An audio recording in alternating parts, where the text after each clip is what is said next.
Hey guys, tonight we begin with a question that might genuinely upset you.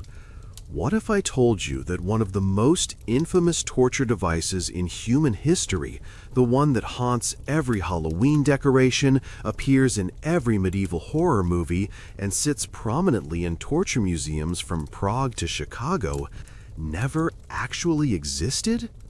What if the Iron Maiden, that spiked coffin of nightmares, turns out to be nothing more than an elaborate lie dreamed up by con artists, museum curators, and academics with questionable ethics? You walk into any castle tour in Europe, and there it is, looming in the corner of some damp dungeon, the air around it thick with the smell of rust and old stone. And the guide tells you in hushed tones about the poor souls who were slowly impaled on those rusted spikes. Your skin crawls, your stomach turns, and every single word of it is complete fabrication. The Iron Maiden is not medieval. It is not even particularly old. The first one was probably built sometime around 1800, give or take a decade. And the people who made it knew exactly what they were doing. They were building a tourist trap. They were selling tickets to your nightmares. And the most remarkable part of this whole sordid story is not that they succeeded in fooling people for a few years, but that they succeeded in fooling the entire world for over 2 centuries. Even now, as you listen to this, there are people paying good money to stand in front of these things and shiver at the thought of medieval cruelty, never knowing that the cruelest thing about the Iron Maiden is that it was designed specifically to take their money while teaching them absolutely nothing true about history. Before we dive into how one of history's greatest hoaxes got pulled off, and more importantly, why people desperately wanted to believe it, take a moment to like this video and subscribe to Candle History if you have not already. We explore the strange, the forgotten, and the deliberately misremembered corners of the past. And if you enjoy having your assumptions thoroughly dismantled, you are going to love what comes next. Also, drop a comment telling me where you are watching from and what time it is where you are. I always love seeing how far this channel reaches. And while you are typing, let me ask you this. Have you ever seen an Iron Maiden in person? Perhaps on a trip to Europe or in one of those torture museums that seem to pop up in every tourist district? Tell me about it, because after tonight, you might look at that memory very differently.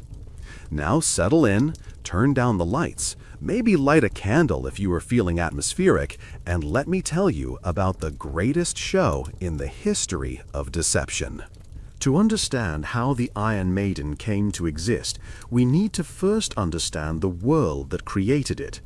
And that world is not the medieval period. It is the late 18th and early 19th centuries, an era we think of as enlightened and rational, but which was actually obsessed with the macabre, the Gothic, and the supposedly barbaric past. The people of this period believed with absolute certainty that they were better than their ancestors. They had science, they had philosophy, they had the beginnings of modern democracy. And they needed proof that human civilization had actually progressed. What better proof than evidence that people used to torture each other in the most horrific ways imaginable? Picture Europe in the 1780s and 1790s. The American Revolution has just succeeded, proving that colonies can break free and govern themselves. The French Revolution is either happening or about to happen, depending on exactly when you are looking. The Industrial Revolution is transforming England from a nation of farmers into a nation of factory workers. Steam engines are beginning to pump water out of mines and power textile mills. The first hot air balloons are ascending over Paris. Everything is changing, and everyone knows it. This is a world that believes in progress with an almost religious fervor. They believe that humanity is on an upward trajectory, moving from darkness into light, from superstition into science, from tyranny into liberty. But to believe in progress, you need somewhere to progress from. You need a baseline of barbarism against which to measure your advancement. This is where our story really begins, not in some dank medieval dungeon, but in the drawing rooms and publishing houses of Georgian and Victorian Europe, where a fascination with horror becomes a cultural phenomenon.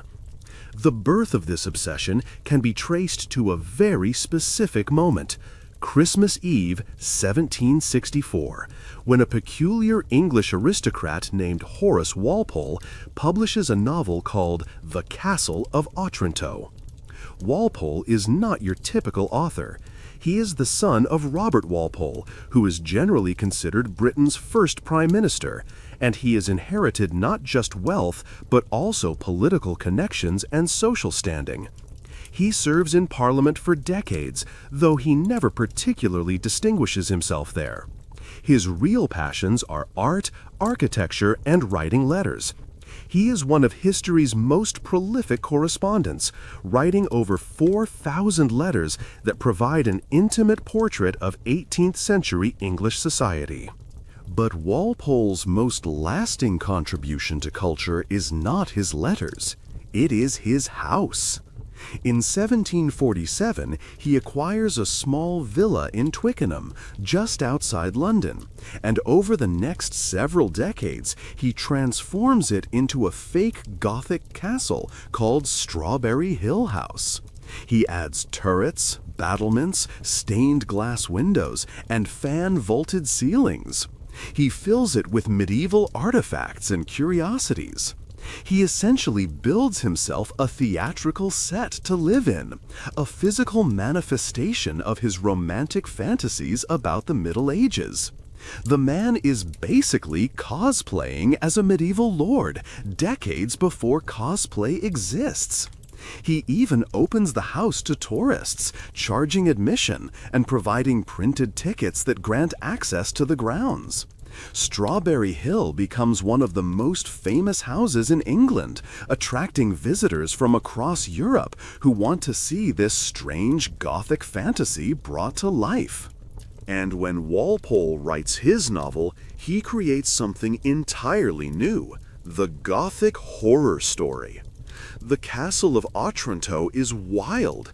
It has giant helmets falling from the sky and crushing people. It has portraits that bleed and statues that sigh. It has innocent maidens fleeing through secret passages while being pursued by tyrannical villains. The plot is ridiculous, even by the standards of the time. A prince named Manfred tries to divorce his wife and marry his son's fiancée after the son is mysteriously crushed to death by an enormous helmet that falls from nowhere. There are prophecies and revelations and coincidences that strain credulity to the breaking point. But none of that matters. What matters is the atmosphere.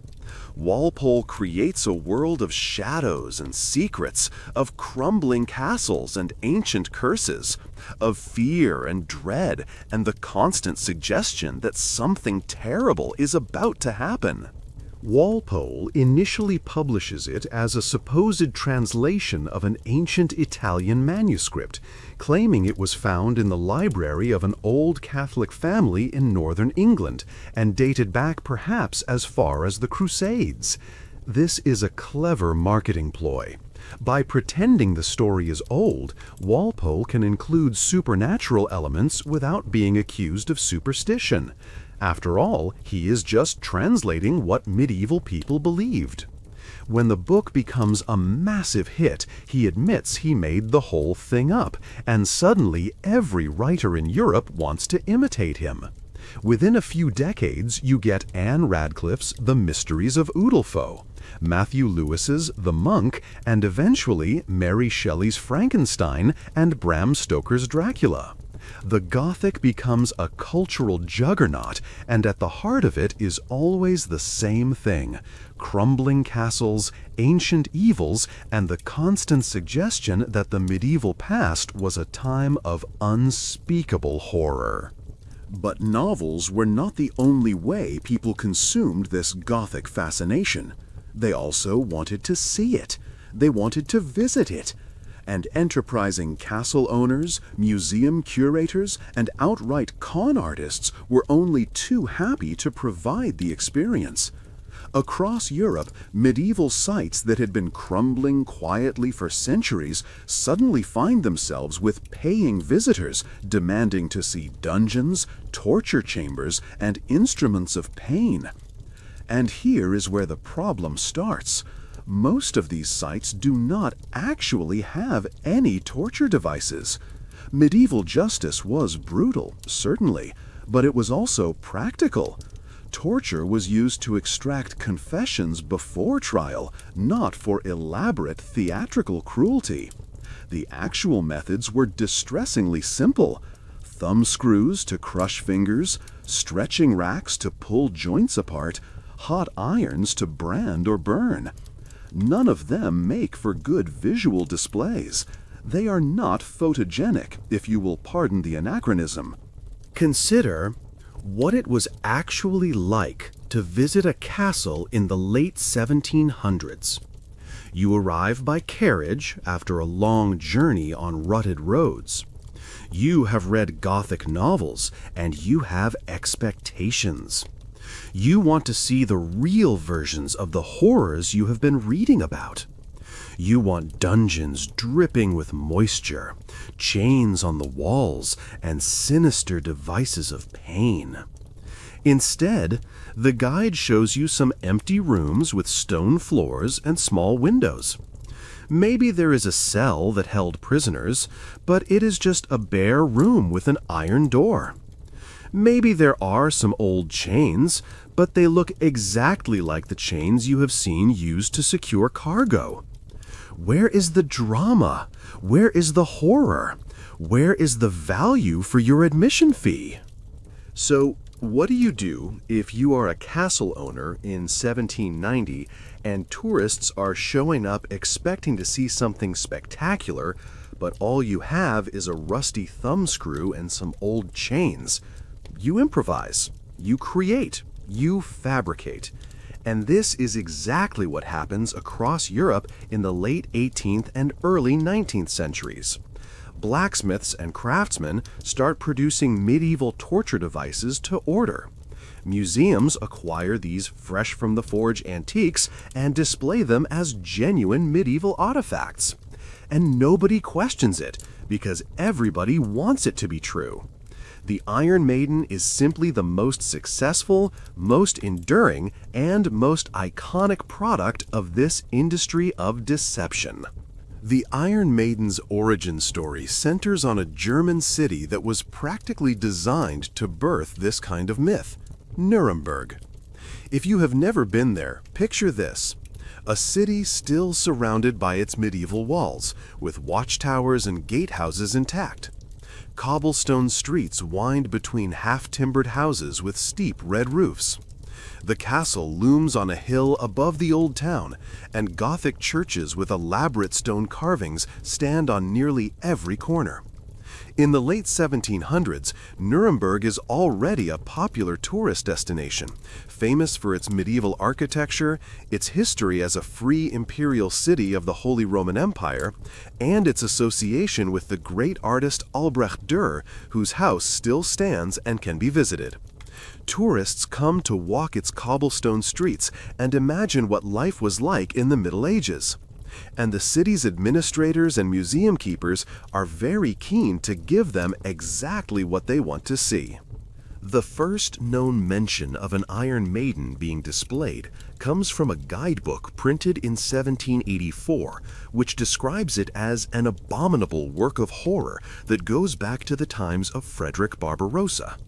Now, Barbarossa was the Holy Roman Emperor from 1155 to 1190, a red-bearded warrior king who led armies across Europe and drowned in a river during the Third Crusade. He is a legendary figure in German history, the subject of countless myths and stories.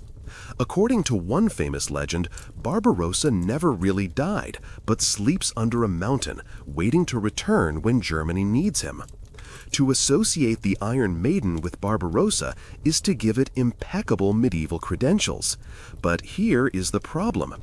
We have extensive court records from 3 different courts during Barbarossa's reign, and guess how many times the Iron Maiden is mentioned? 0, not once. There is no record of anyone being executed by this method, no record of it being built, no record of it even being discussed. 6 centuries of total silence, and then suddenly it appears in a tourist guidebook claiming ancient provenance. This should have been a red flag the size of Bavaria, but instead people just believed it. Enter Johann Philipp Siebenkees, a German philosopher and archaeologist who in 1793 provides the first detailed historical account of the Iron Maiden being used. Siebenkees is a product of the German Enlightenment, a movement that prized rational inquiry and historical scholarship. He writes guidebooks and historical studies, and he has a reputation as a serious researcher, which makes it all the more remarkable that he apparently fabricated one of history's most enduring myths. According to Siebenkees, on August 14, 1515, a coin forger in Nuremberg was executed using an Iron Maiden. He describes the execution in gruesome detail, how the doors closed slowly so that the very sharp points penetrated his arms and his legs in several places, and his belly and chest, and his bladder and the root of his member, and his eyes and his shoulders and his buttocks, but not enough to kill him. The spikes were deliberately positioned so that they would not kill the victim immediately, and Siebenkees claims the man lived for 2 agonizing days before finally dying, making great cry and lament. It is a masterpiece of horror writing. It is vivid and specific, with exactly the kind of concrete details that make something feel real. The precise date, the nature of the crime, the careful enumeration of body parts pierced, the detail about 2 days of suffering. This has all the markers of authentic historical documentation. There is just one tiny problem. Siebenkees made the whole thing up. Modern historians have concluded that this account is a complete fabrication. The original source he supposedly quotes has never been found. There are no corroborating records from 1515. No other chronicle or legal document mentions this execution. The entire story appears to have sprung fully formed from Siebenkees' imagination. Why did he do it? We cannot be entirely certain, because Siebenkees left no confession, and the evidence is all circumstantial. But the most likely explanation is that by 1793, Iron Maidens were already popular tourist attractions, and Siebenkees was simply providing the history that people expected them to have. He was not exposing a historical truth, he was creating one. He saw that museums were displaying these devices and claiming they were medieval, and he decided to give them the backstory they needed to be convincing. Perhaps he thought he was helping. Perhaps he thought that since the device obviously existed, there must have been some history that had been lost, and he was just reconstructing what must have happened. Or perhaps he was simply a fraud. We will never know. But his account became the foundation for everything that followed. But here is where the story gets even more interesting. Siebenkees may have invented the Iron Maiden's backstory, but he probably did not invent the device itself. That honor likely goes to whoever decided to modify a genuinely medieval artifact called the Schandmantel, or coat of shame. The Schandmantel was a real punishment device used in Germany from at least the 13th century. It was essentially a barrel or cabinet made of wood and sometimes lined with sheet metal, and it was used for public humiliation. Criminals, usually people convicted of prostitution or poaching, would be locked inside and paraded through the streets while the populace threw rotten vegetables at them and shouted abuse. The device was weighted at the bottom so the victim could not easily tip it over, and the rim around the neck pressed down uncomfortably if they tried to move too quickly. It was humiliating, uncomfortable, and entirely non-lethal. The goal was shame, not pain. Now imagine you are a museum curator in the late 1700s and you have one of these Schandmantel sitting in your collection. It is basically a big wooden barrel with a hole for the head. Not very impressive.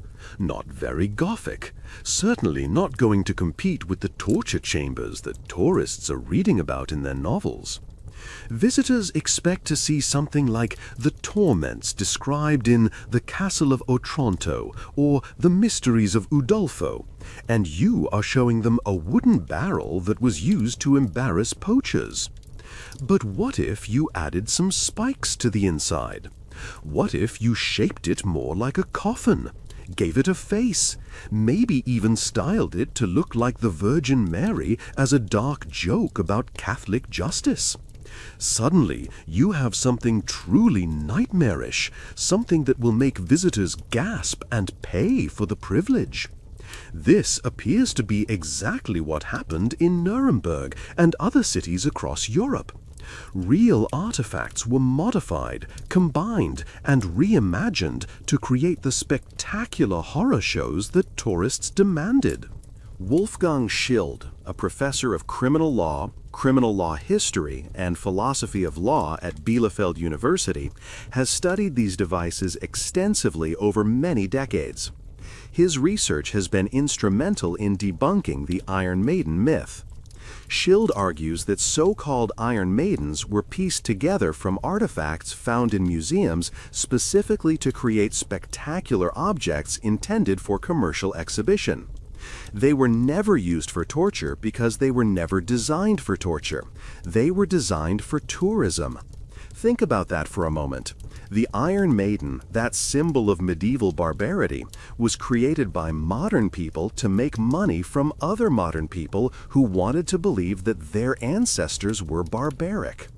The cruelty the Iron Maiden represents is not medieval at all. It is the cruelty of exploitation, of profit, of willing deception. The most famous Iron Maiden of all was the Iron Maiden of Nuremberg, also known as the Nuremberg Virgin. This was the device that popularized the design and became the template for every Iron Maiden that followed.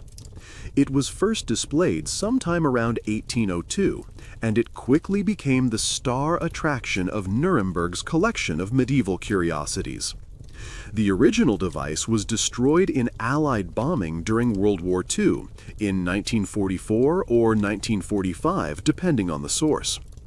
Nuremberg was heavily targeted because of its symbolic importance to the Nazi regime, which had held massive rallies there throughout the 1930s. The bombing was devastating, destroying much of the old city along with its museums and their contents. The famous Iron Maiden was lost in that destruction, but by then its image had spread around the world, and copies had been made and distributed to museums and private collections everywhere. The design of the Nuremberg Virgin is what most people picture when they think of an Iron Maiden. It stands about 7 feet tall, which is imposing enough to dominate any room it occupies. It is shaped roughly like a coffin, though wider at the shoulders and hips than a typical coffin would be, to accommodate a standing person. The exterior is decorated to look like a woman, often with a face carved or painted at the top. Some versions have the face of the Virgin Mary, which is where the name Nuremberg Virgin comes from. Others have a more generic female face, or sometimes just a blank surface with eye holes. The whole thing opens on hinges like a pair of doors, revealing the interior. And inside, the walls are covered with iron spikes, carefully positioned at various heights. There are spikes for the eyes, spikes for the chest, spikes for the groin, and spikes for the backs of the legs. The implication is clear. When the doors close, the victim would be pierced from multiple angles but kept alive through careful spike placement, suffering for hours or even days before finally bleeding to death. Except it would not work that way at all. Even if you ignore the complete lack of historical evidence that this device was ever used, the basic mechanics are deeply flawed. Let me walk you through the problems, because they are kind of hilarious once you start thinking about them. First, people come in different heights and body shapes. A device with fixed spikes could not possibly be calibrated to pierce the eyes of both a tall person and a short person. The spikes would have to be adjustable, but they are not. They are fixed in place. So either the device was custom-made for each victim, which would be absurdly expensive and time-consuming, or it only worked on people of exactly the right height, which would severely limit its usefulness as an execution method. Second, consider the practical realities of medieval execution. Medieval executioners did not want their victims to die slowly. Slow deaths require supervision, feeding, and cleanup. They attract crowds that might become sympathetic to the victim, especially if the victim is screaming and begging for mercy for hours on end. They are inefficient. Medieval punishment was brutal, but it was also practical. The medieval mind was not sentimental, but it was pragmatic. If you wanted someone dead, you hanged them or beheaded them. If you wanted to torture them first to extract information or confessions, you used simple methods that could be controlled precisely. The rack to stretch their joints, thumb screws to crush their fingers, hot irons to burn them. These methods allowed the torturer to increase or decrease the pain depending on whether the victim was cooperating. You could torture someone for days with these methods, and many people were. But you did not shove them into an elaborate and extremely expensive piece of ironwork that might or might not work depending on their height. Third, think about the iron itself. Iron was expensive in the medieval period. It required mining, smelting, and skilled blacksmith work. A device like the Iron Maiden would have taken an enormous amount of iron and many hours of skilled labor to produce. Why would any medieval authority spend that much money on a single-use execution device when a rope for hanging cost almost nothing? The economics simply do not make sense. The Iron Maiden is not the product of medieval practicality. It is the product of 19th century theatricality. It was made to impress, not to function. But the people who created the Nuremberg Virgin were not thinking about practical torture. They were thinking about spectacle. They were thinking about what would look impressive and horrifying when displayed in a dimly lit room to tourists who had just paid their admission fee. And in that regard, the Iron Maiden is brilliantly designed. It is tall enough to dominate a room. The human shape creates an immediate psychological connection, making viewers imagine themselves inside. The spikes are visible and numerous enough to suggest pain, but arranged in a way that creates a visually interesting pattern. The opening doors are dramatic, revealing the horror within, like a curtain rising on a stage. It is not a torture device. It is a stage prop. And like any good stage prop, it was designed to create an emotional reaction, not to actually function. The mythology around the Nuremberg Virgin grew quickly. People started claiming it had been used by the Inquisition, with the Virgin's face representing the triumph of the Catholic Church over heresy. This added a religious dimension to the horror, suggesting that the medieval church had been uniquely cruel, and that Protestants in particular had suffered at its hands. Others said it dated back to the 12th century, making it even more authentically medieval than Siebenkees had claimed. Each retelling added new details, new horror stories, new supposed uses. There were claims that the device had a drainage system for blood, or that it played music to drown out the screams, or that it was lined with scriptures to mock the victim's piety. None of this was true. All of it was invented. But nobody stopped to ask why. If this device was so commonly used, nobody had mentioned it in all those centuries of silence. The answer, of course, is that nobody wanted to ask. The Iron Maiden fulfilled a need. It was proof that the modern world was better than the medieval one, that civilization had progressed, that human beings had become more humane. People needed to believe in medieval barbarity, and the Iron Maiden gave them exactly the evidence they wanted. The Iron Maiden might have remained a regional curiosity, known mainly to tourists visiting Nuremberg and other German cities, if not for a remarkable act of entrepreneurship in 1890. That year, a copy of the Nuremberg Virgin was sold through J. Ichenhauser of London to the Earl of Shrewsbury. The Earl was not buying it for scholarly purposes. He was not planning to donate it to a museum or study its historical significance. He was buying it because he recognized a commercial opportunity. He planned to take this Iron Maiden on tour, displaying it to paying audiences across the English-speaking world. It was showmanship, pure and simple, and it worked spectacularly well. The device was shipped across the Atlantic and displayed at the World's Columbian Exposition in Chicago in 1893, one of the most spectacular World's Fairs ever held.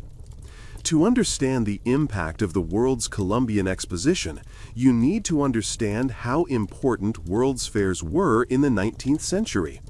These were not like modern conventions or expos. They were massive undertakings, involving hundreds of buildings, thousands of exhibitors, and tens of millions of visitors. They showcased the achievements of modern civilization and promised a glimpse of the future. The 1893 exposition was held to commemorate the 400th anniversary of Christopher Columbus's arrival in the Americas, though it was a year late because planning took longer than expected. It covered nearly 700 acres in Chicago's Jackson Park and attracted over 27 million visitors over its 6-month run. On a single day in October, over 750,000 people attended, setting a world record for outdoor event attendance. The exposition was designed to showcase how far civilization had come since Columbus. The fairgrounds were dominated by the White City, a collection of gleaming neoclassical buildings covered in white plaster that represented the pinnacle of modern architecture and technology. Everything was designed to impress, to overwhelm, to inspire awe. Visitors could see electric lights illuminating the night sky, something most of them had never experienced before.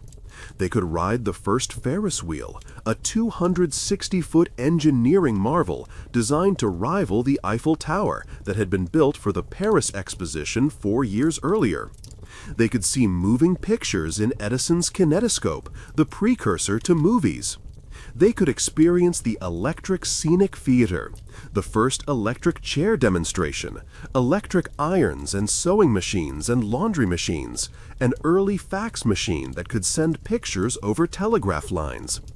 Everything at the exposition said the same thing. Look at what we can do. Look how far we have come. Look at the glorious future that awaits us. And right in the middle of all this celebration of progress sat the Iron Maiden, a perfect symbol of the barbarism that progress had supposedly left behind. The juxtaposition was deliberate and effective. "Here is what we were," the Iron Maiden seemed to say. "Look how far we have come." Visitors could walk from the marvels of electricity to the horrors of medieval torture and congratulate themselves on being born in a more enlightened age.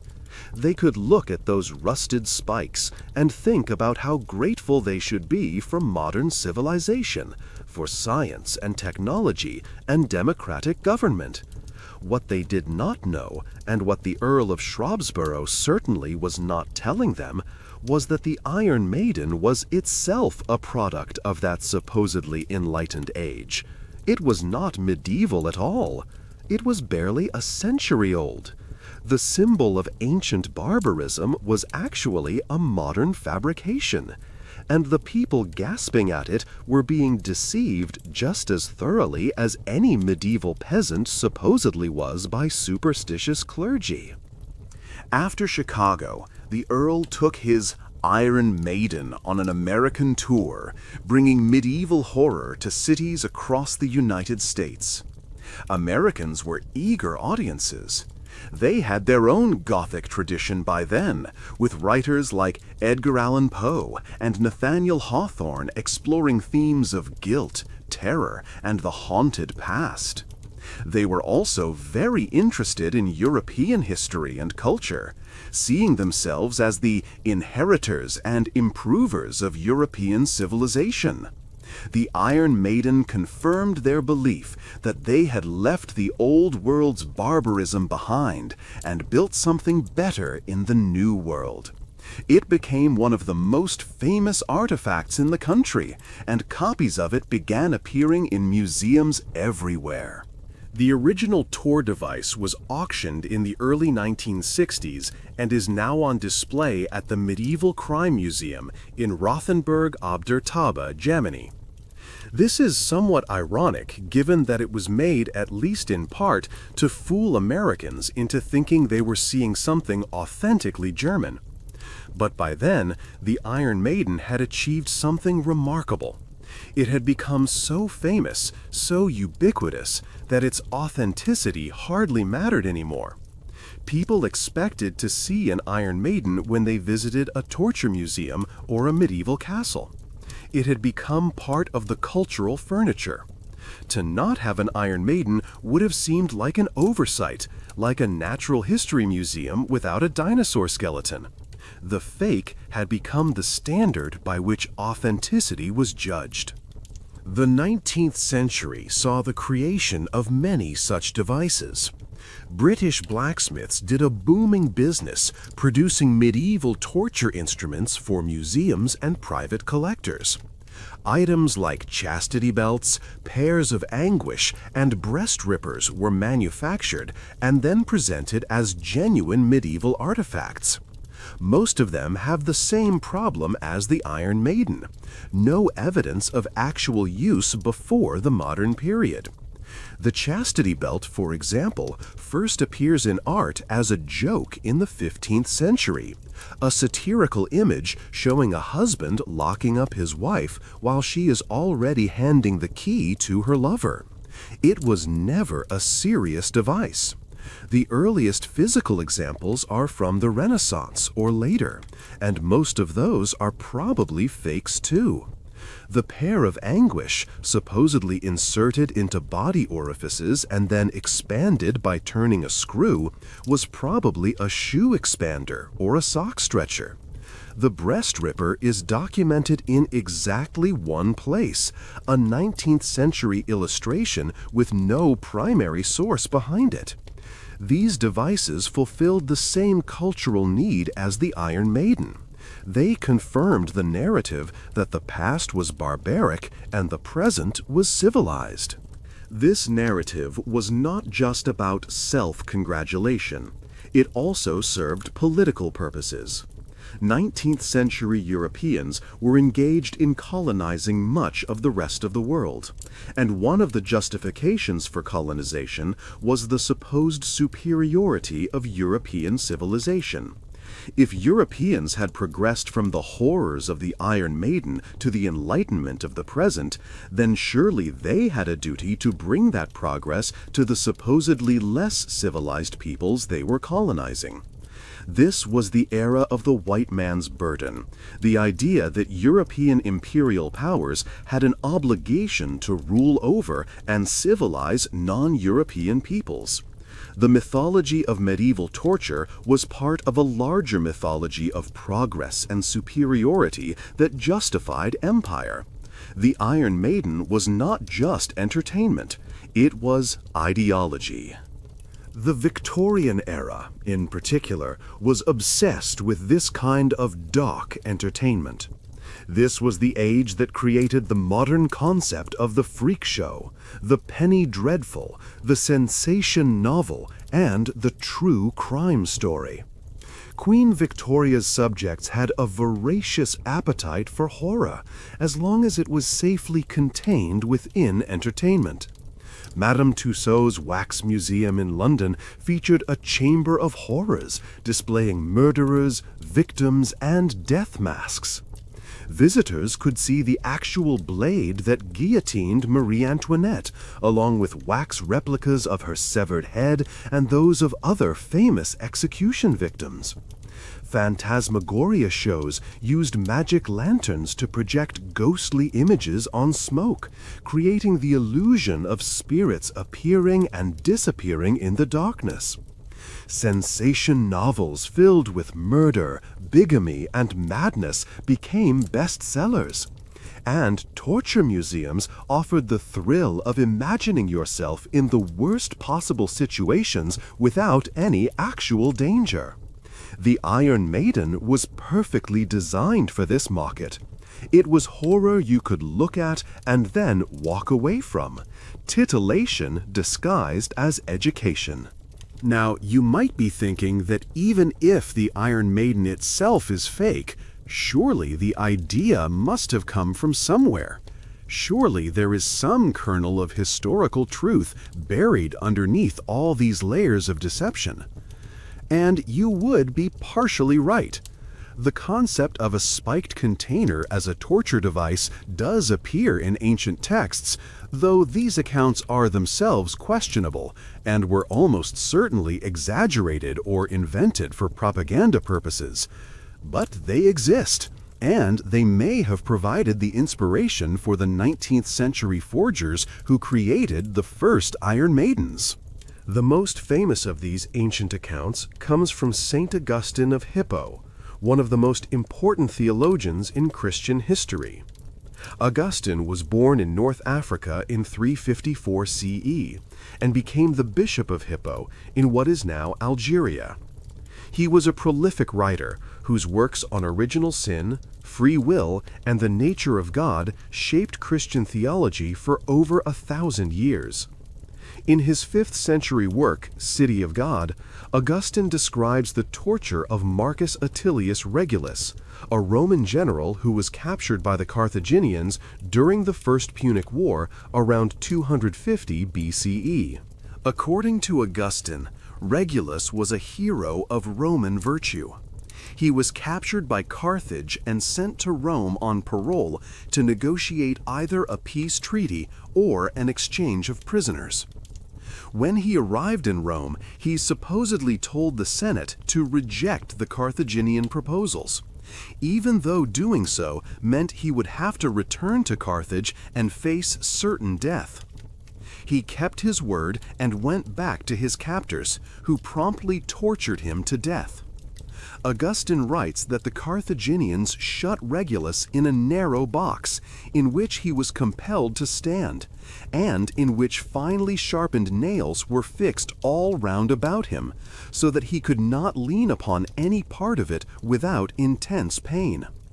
The nails did not pierce Regulus unless he fell asleep, so he kept himself awake and eventually died of sleep deprivation.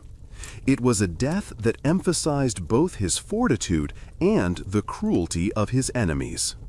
It is a vivid and horrible story, and it clearly has some similarities to the Iron Maiden concept, but historians have serious doubts about its accuracy. Polybius, who wrote the most reliable ancient account of the First Punic War, and who lived much closer to the events than Augustine did, about 150 years after Regulus, compared to Augustine's 600 years, does not mention this story at all. He says Regulus probably died in captivity of natural causes. Other ancient sources give different versions of Regulus's death, including having his eyelids cut off and being forced to stare at the sun, or being crushed by a maddened elephant.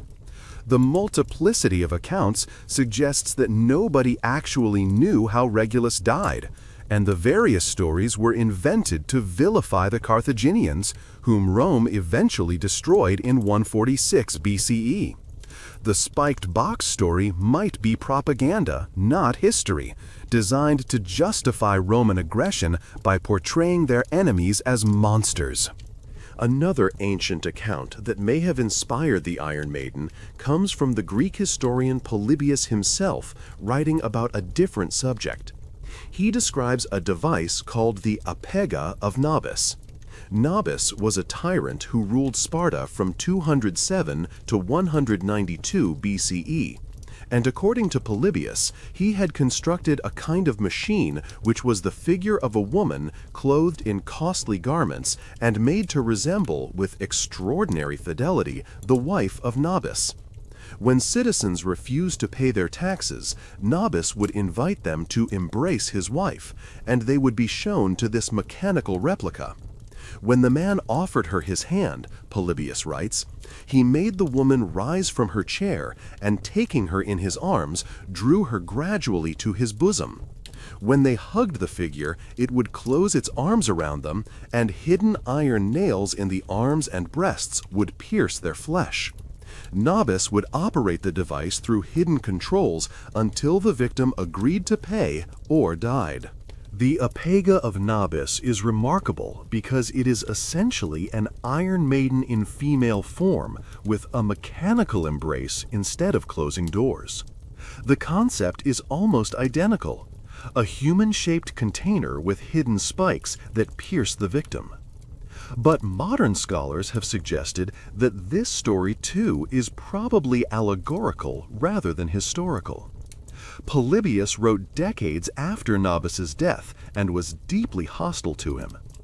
Nabis had implemented radical social reforms in Sparta, freeing slaves and redistributing land, which made him extremely unpopular with Greek conservatives like Polybius. The technology required to build such a device, with its hidden controls and articulated arms, would have been far beyond Spartan capabilities. And, like the Regulus story, the Apega served propaganda purposes. It vilified Nabis as uniquely cruel and greedy, and justified the Roman intervention that eventually ended his rule. The Apega may be a morality tale about tyranny and greed, not a description of an actual device. Whether or not these ancient accounts are true, they clearly influenced the creators of the 19th century Iron Maidens. The visual similarity between the Apega and the Iron Maiden is striking. Both are human-shaped containers with hidden spikes.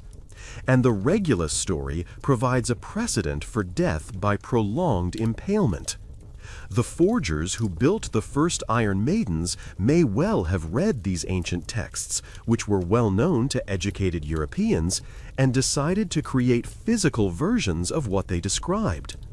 If so, then the Iron Maiden is not just a fake. It is a fake based on propaganda.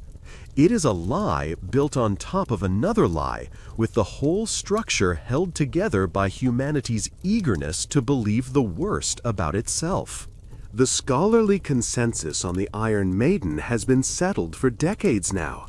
Historians of medieval law and punishment have thoroughly debunked it through careful analysis of sources and artifacts.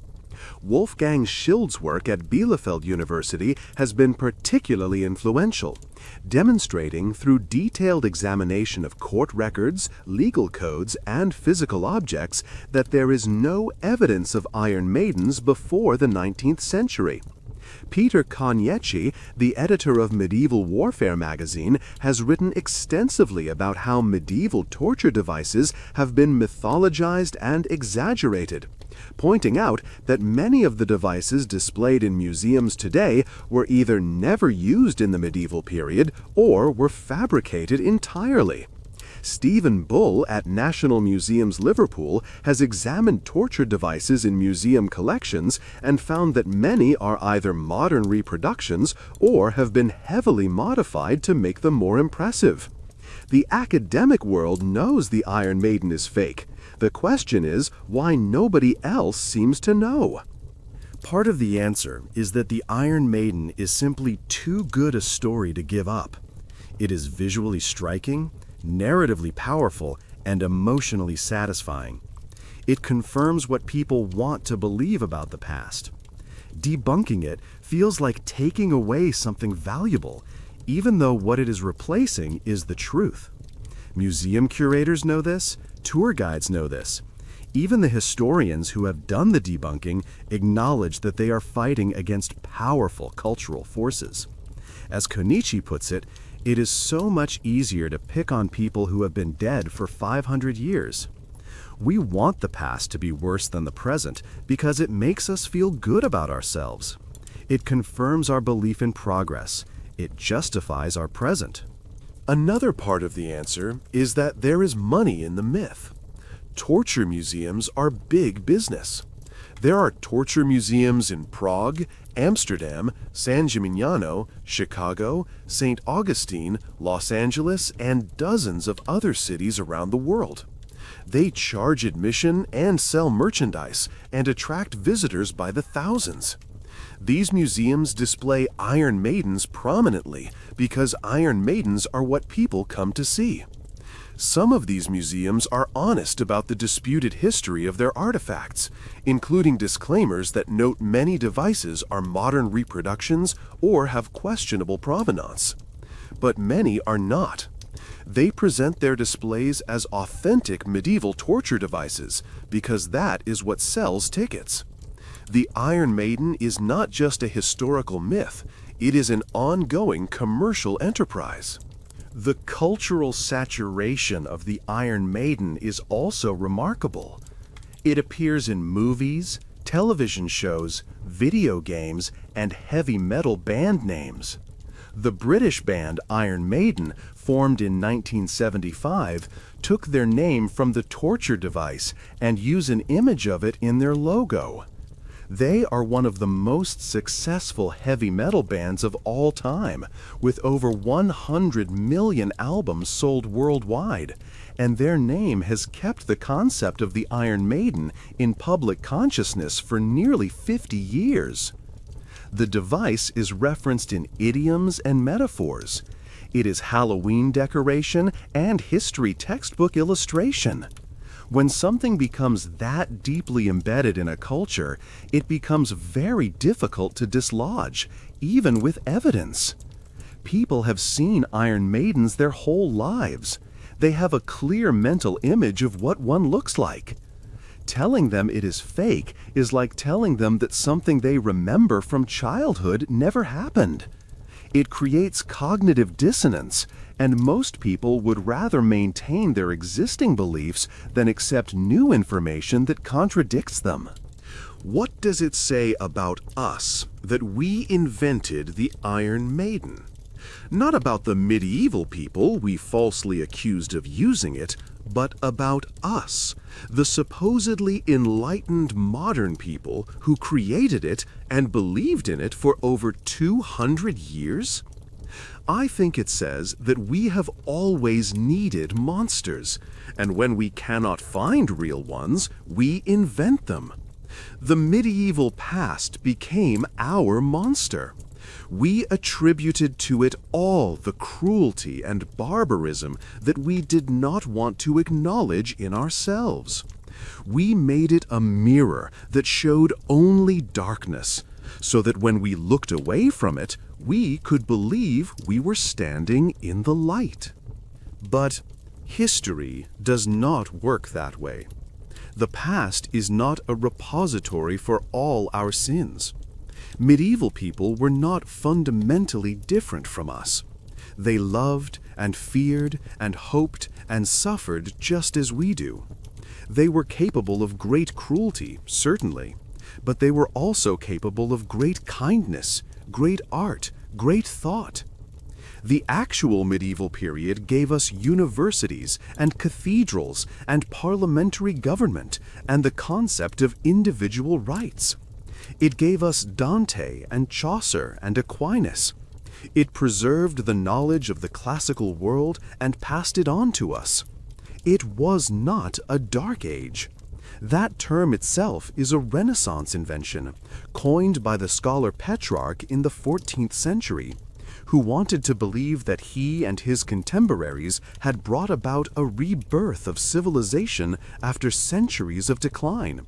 The darkness was always more in the eye of the beholder than in the period being beheld. And here is the darkest irony of all. The people who invented the Iron Maiden lived in a world that was, in many ways, more brutal than the medieval one. The 19th century gave us industrial exploitation of workers, including children as young as 5 working in mines and factories.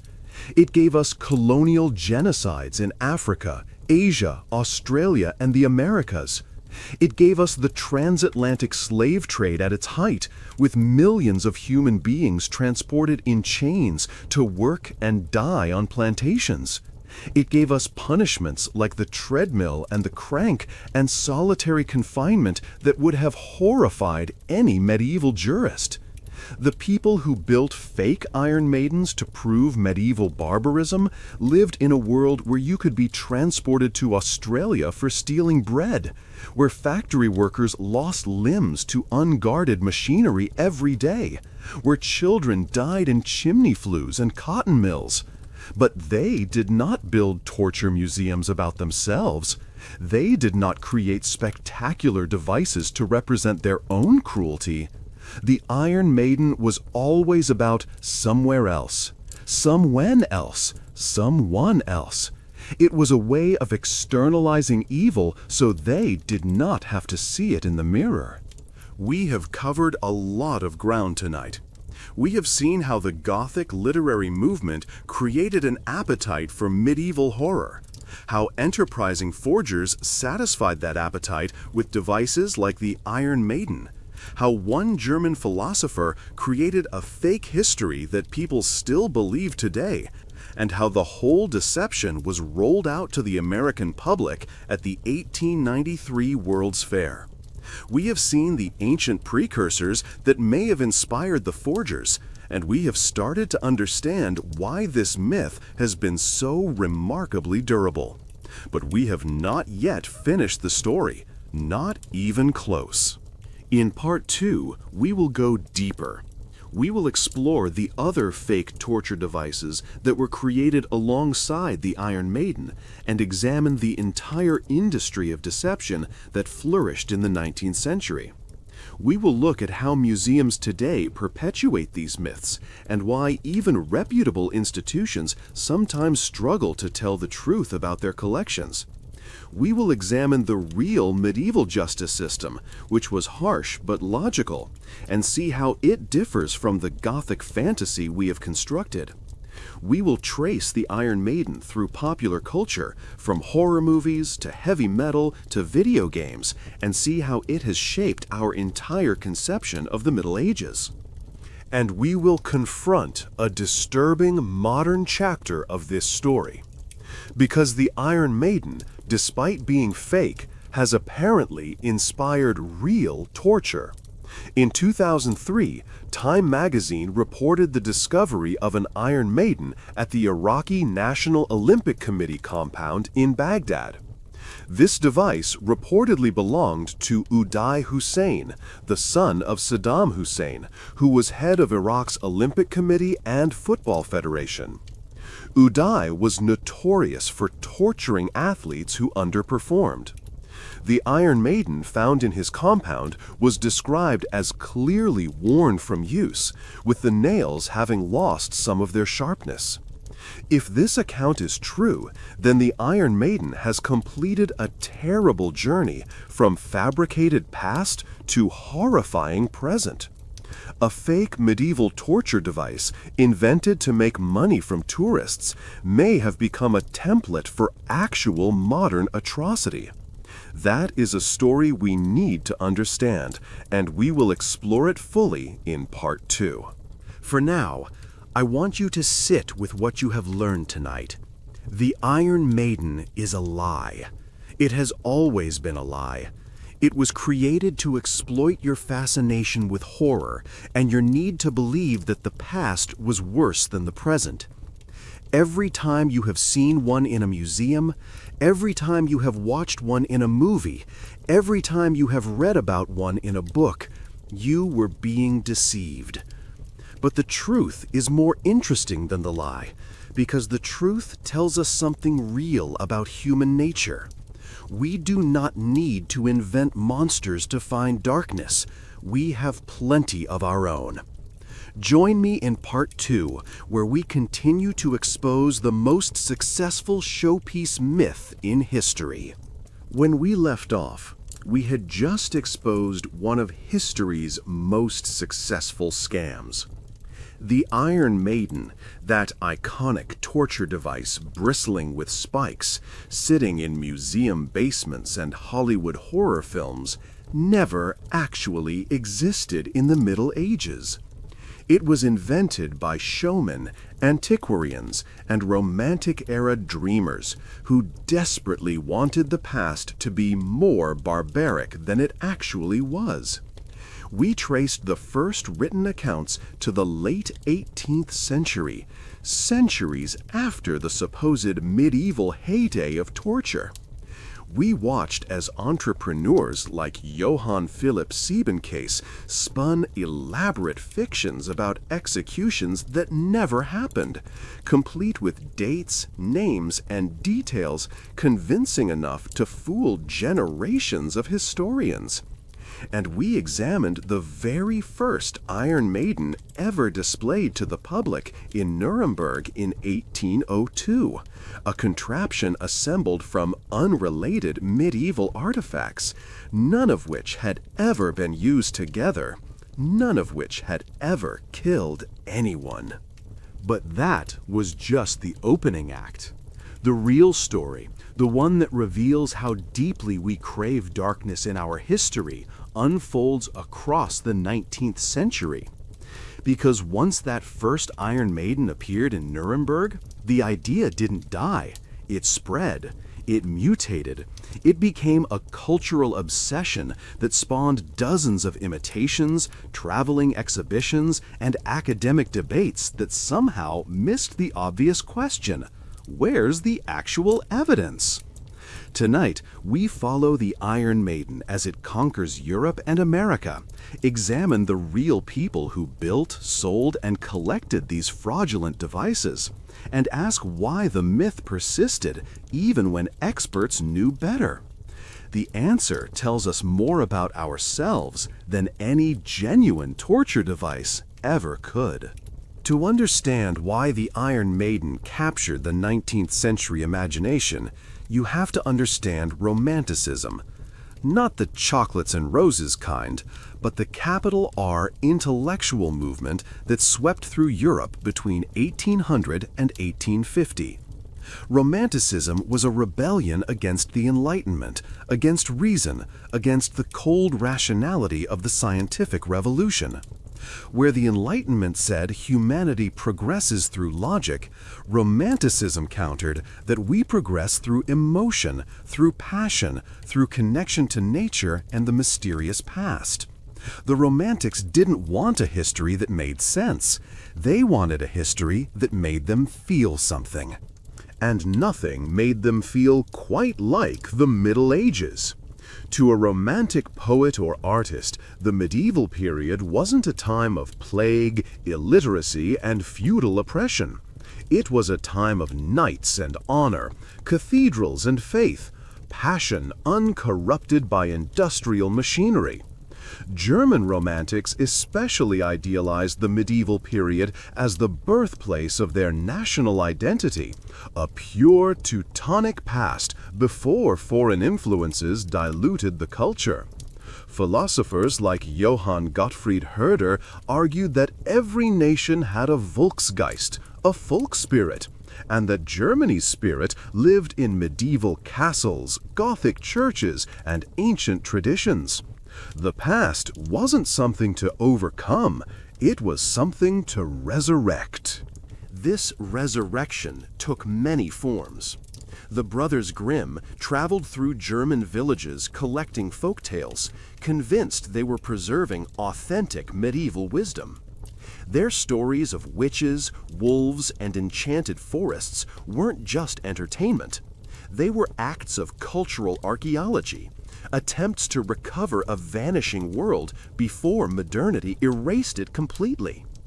Architects designed new buildings in the Gothic Revival style, all pointed arches and stone gargoyles, even when those buildings were train stations and department stores. The Cologne Cathedral, begun in the 13th century but abandoned for 300 years, was finally completed in 1880, a monument to German unity built in medieval dress.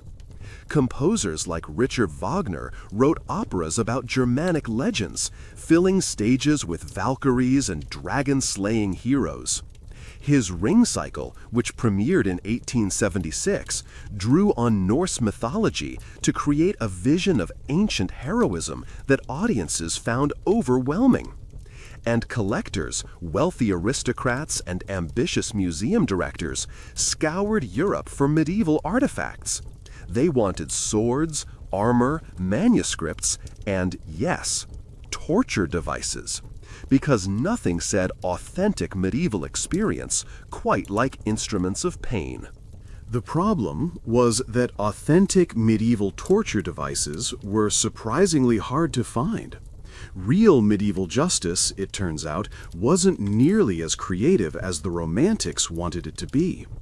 When medieval courts punished criminals, they usually relied on a small set of standard methods.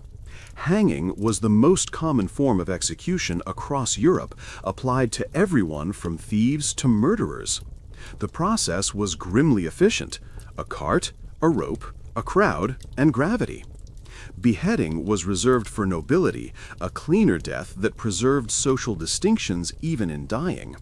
A nobleman might lose his head, but at least he lost it with dignity. Burning was used for heretics and witches, though witch trials were actually more common in the early modern period than the Middle Ages. The great witch hunts happened between 1450 and 1750, not in the so-called Dark Ages. And for lesser crimes, there was public humiliation through stocks and pillories, where the guilty stood in the town square while neighbors threw garbage and insults. Unpleasant, certainly, but not particularly exotic. The torture devices that did exist were tools of interrogation, not execution. The rack stretched the body by pulling arms and legs in opposite directions, used to extract confessions before trial. It was employed across Europe from the late medieval period through the 17th century, and its effectiveness was precisely measured. Too little tension produced nothing. Too much killed the subject before they could confess. Practitioners developed a careful calibration that seems both clinical and horrifying. The strapado suspended the victim by their wrists tied behind their back, dislocating shoulders with terrible efficiency. A variation added weights to the feet, increasing the damage. The thumbscrew crushed fingers. The boot crushed feet. These were brutal instruments, and they absolutely caused suffering. But they were also bureaucratic tools, administered by officials who kept detailed records of every session. We know exactly how many turns of the rack were applied, how long the subject hung, what questions were asked.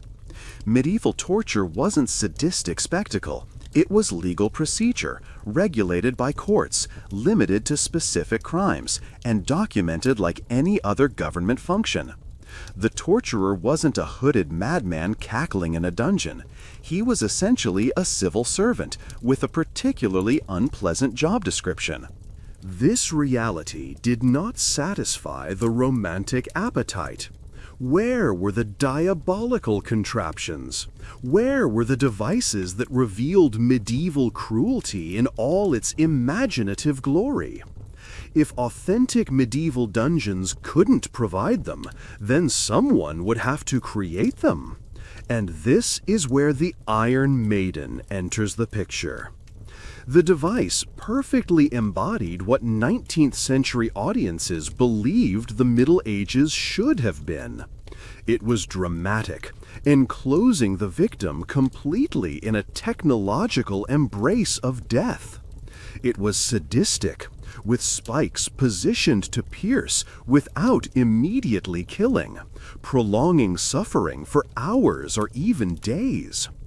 It was theatrical, the hinged doors opening to reveal the damage inside like a horrible magic trick. And it was mysterious, a device without clear origin or documentation, which only made it more authentically medieval in the romantic imagination. Real history came with footnotes. Legendary history came with shadows. The men who created and promoted Iron Maidens understood this appetite perfectly. They weren't stupid, and many weren't even dishonest in the conventional sense. They were giving audiences what they wanted, translating cultural desire into physical objects. Johann Philipp Siebenkees, who wrote the first detailed account of an Iron Maiden execution in 1793, was a legal scholar and professor at the University of Altdorf near Nuremberg. He wasn't a carnival barker.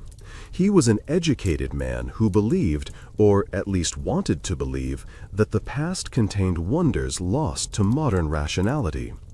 His account of a criminal executed in the Iron Maiden in 1515 included specific details. The victim's name was allegedly recorded as a forger who had debased currency, a crime serious enough to warrant spectacular punishment. The execution supposedly took place in Nuremberg's town hall basement, witnessed by local officials who recorded every detail. Siebenkees even described how long the victim survived inside the device, suffering for 3 days before finally dying, his screams audible through the thick wooden doors. None of this was true, but it felt true to readers who already believed medieval justice was savage. The physical Iron Maiden that appeared in Nuremberg in 1802 was the work of multiple hands, none of whom left clear records of what they did. What we know is that it was assembled from various medieval objects that had nothing to do with each other. The cabinet itself appears to have been a kind of shame cloak, a wooden case used to display criminals in public as a form of humiliation, not death. These devices existed across medieval Germany, forcing offenders to stand in public squares wearing their crime. The iron spikes were added later, possibly from Gothic church decorations or perhaps forged specifically for the purpose. Their placement was suspicious to anyone who looked closely. Too evenly spaced, too regular, too obviously designed for dramatic effect rather than practical execution. The face on the front, that eerie feminine visage that gave the device its name, was probably a religious statue or perhaps a decorative element from a suit of armor. Someone looked at these unrelated pieces and saw a narrative, then assembled them into a story that Europe was desperate to hear. It was product design, not preservation. Modern forensic analysis confirms the fraud. When scholars have examined surviving Iron Maidens with techniques like X-ray fluorescence and dendrochronology, they find exactly what you'd expect from a 19th century fabrication.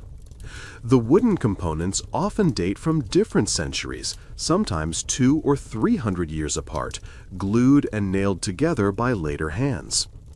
One Iron Maiden examined in the 1980s contained wood from the 14th, 16th, and 19th centuries, a chronological salad that made sense only if the device had been assembled in modern times from antique parts.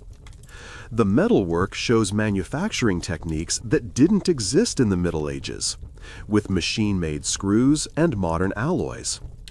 The spikes themselves are often cast rather than forged, a distinction that immediately identifies them as post-industrial. Even the rust is suspicious. Authentic medieval iron develops a particular kind of patina from centuries of exposure, a dense, stable oxide layer that protects the metal beneath. 19th century iron rusts differently, more flaky, more orange, less dignified. The Iron Maidens in museums worldwide are not medieval artifacts. They are Victorian composites, built from historical fragments arranged to tell a story their original makers never intended.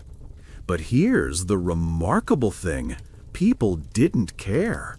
Even when experts raised doubts, even when the lack of documentation became obvious, the Iron Maiden's cultural power only grew. By the 1850s, you could see Iron Maidens across Europe and America. They appeared in serious museums alongside genuine artifacts, in private collections, in traveling shows, and World's Fair exhibitions. Some were crude imitations knocked together by local craftsmen who had seen engravings and improvised the rest. Others were expensive productions, commissioned by wealthy collectors who wanted the most impressive and authentic-looking torture device money could buy. The Iron Maiden had become what we would now call a viral phenomenon, a cultural meme that spread because it perfectly captured something people wanted to believe about the past. Each new version added details, refined the design, made it more horrifying. The myth evolved like a living thing, adapting to new audiences and new anxieties, always staying one step ahead of skepticism. The persistence of the myth reveals an uncomfortable truth about historical memory. We don't actually want accurate history. We want meaningful history. History that confirms our assumptions and satisfies our emotional needs. The 19th century needed the Middle Ages to be barbaric because it validated the idea of progress. If the past was a nightmare of superstition and cruelty, then the present was an achievement, a triumph of reason over darkness. The Iron Maiden wasn't just entertainment. It was evidence that civilization had improved, that all the disruptions of industrialization and revolution were worth it, because look at the alternative. Every spike in that cabinet said, "Things used to be worse, and we made them better." That's a comforting thought if you're living through factory accidents, cholera epidemics, and child labor. At least we're not that barbaric. The irony, of course, is that the 19th century had its own cruelties, its own systems of pain hidden behind respectable facades. While audiences gasped at medieval torture devices, factory children worked 16-hour days in mills and mines, their fingers caught in machines, their lungs blackened with dust. Colonial subjects suffered under European empires that justified brutality with theories of racial superiority. Prison systems used solitary confinement techniques that would have impressed any medieval jailer, isolating inmates for years until their minds dissolved. The Belgian Congo, British India, the American South. These were sites of cruelty that dwarfed anything the Middle Ages produced. But those realities were present, visible, uncomfortable. The Iron Maiden was safely distant, a relic from another time that couldn't accuse the viewer of anything. You could enjoy its horror without guilt, without implication. It was cruelty as spectacle, suffering as entertainment. just like today's true crime podcasts and serial killer documentaries. The technology changes, the appetite doesn't. There's something almost philosophical in this displacement. Humans need to process cruelty, to understand what we're capable of, but we also need distance from that understanding. The Iron Maiden provided perfect distance. It let 19th century audiences confront the reality of torture without confronting their own complicity in suffering. It was a mirror that reflected only the past, never the present. And perhaps that's why the myth proved so durable. Not because people were stupid, but because they needed a safe container for their darkest knowledge. The Iron Maiden held humanity's capacity for cruelty at arm's length, locked behind hinged doors, safely medieval. It was a device for managing horror, not inflicting it. The Nuremberg Iron Maiden's debut in 1802 was just the beginning. Within decades, the device had spawned an entire industry of imitation, collection, and display. To trace its spread, we need to follow several interconnected events that turned a single fraudulent artifact into a global phenomenon. Each event fed into the others, creating a feedback loop of myth-making that proved almost impossible to stop. Understanding these connections reveals how cultural myths actually work, not through any single decision, but through systems of reinforcement that make belief seem inevitable. The first major event was the dispersal of European collections during the Napoleonic Wars. Between 1803 and 1815, Napoleon's armies swept across the continent, and wherever they went, ancient institutions collapsed. Monasteries were dissolved, their treasures seized and sold. Castles were occupied, their contents looted or scattered. Aristocratic families fled their estates, leaving centuries of accumulated objects to be picked over by dealers and soldiers. The Holy Roman Empire itself, that thousand-year political structure that had governed Central Europe since Charlemagne, was abolished in 1806, creating a legal vacuum that accelerated the dispersal. Suddenly, dealers and collectors had access to medieval artifacts that had been locked away in private hands for generations. Objects that would never have entered the market under normal circumstances now appeared in auction houses and antique shops across Europe. This created both supply and confusion. Objects appeared without provenance, without documentation, their histories lost in the chaos of war. A sword might have come from a duke's collection or a peasant's attic. There was no way to know. Dealers filled in the gaps with creative storytelling, and buyers rarely asked hard questions. If something looked medieval, that was authentication enough. The post-Napoleonic market was a forger's paradise, and medieval torture devices were among the most valuable products. They combined rarity, drama, and historical interest in ways that justified high prices. A dealer who could produce an Iron Maiden with a convincing story could name his own figure, and there were always buyers willing to pay. The second event was the rise of the public museum. Before the 19th century, most art and antiquities were held in private collections, accessible only to aristocrats and their guests. But the revolutionary and post-revolutionary periods saw a new idea take hold.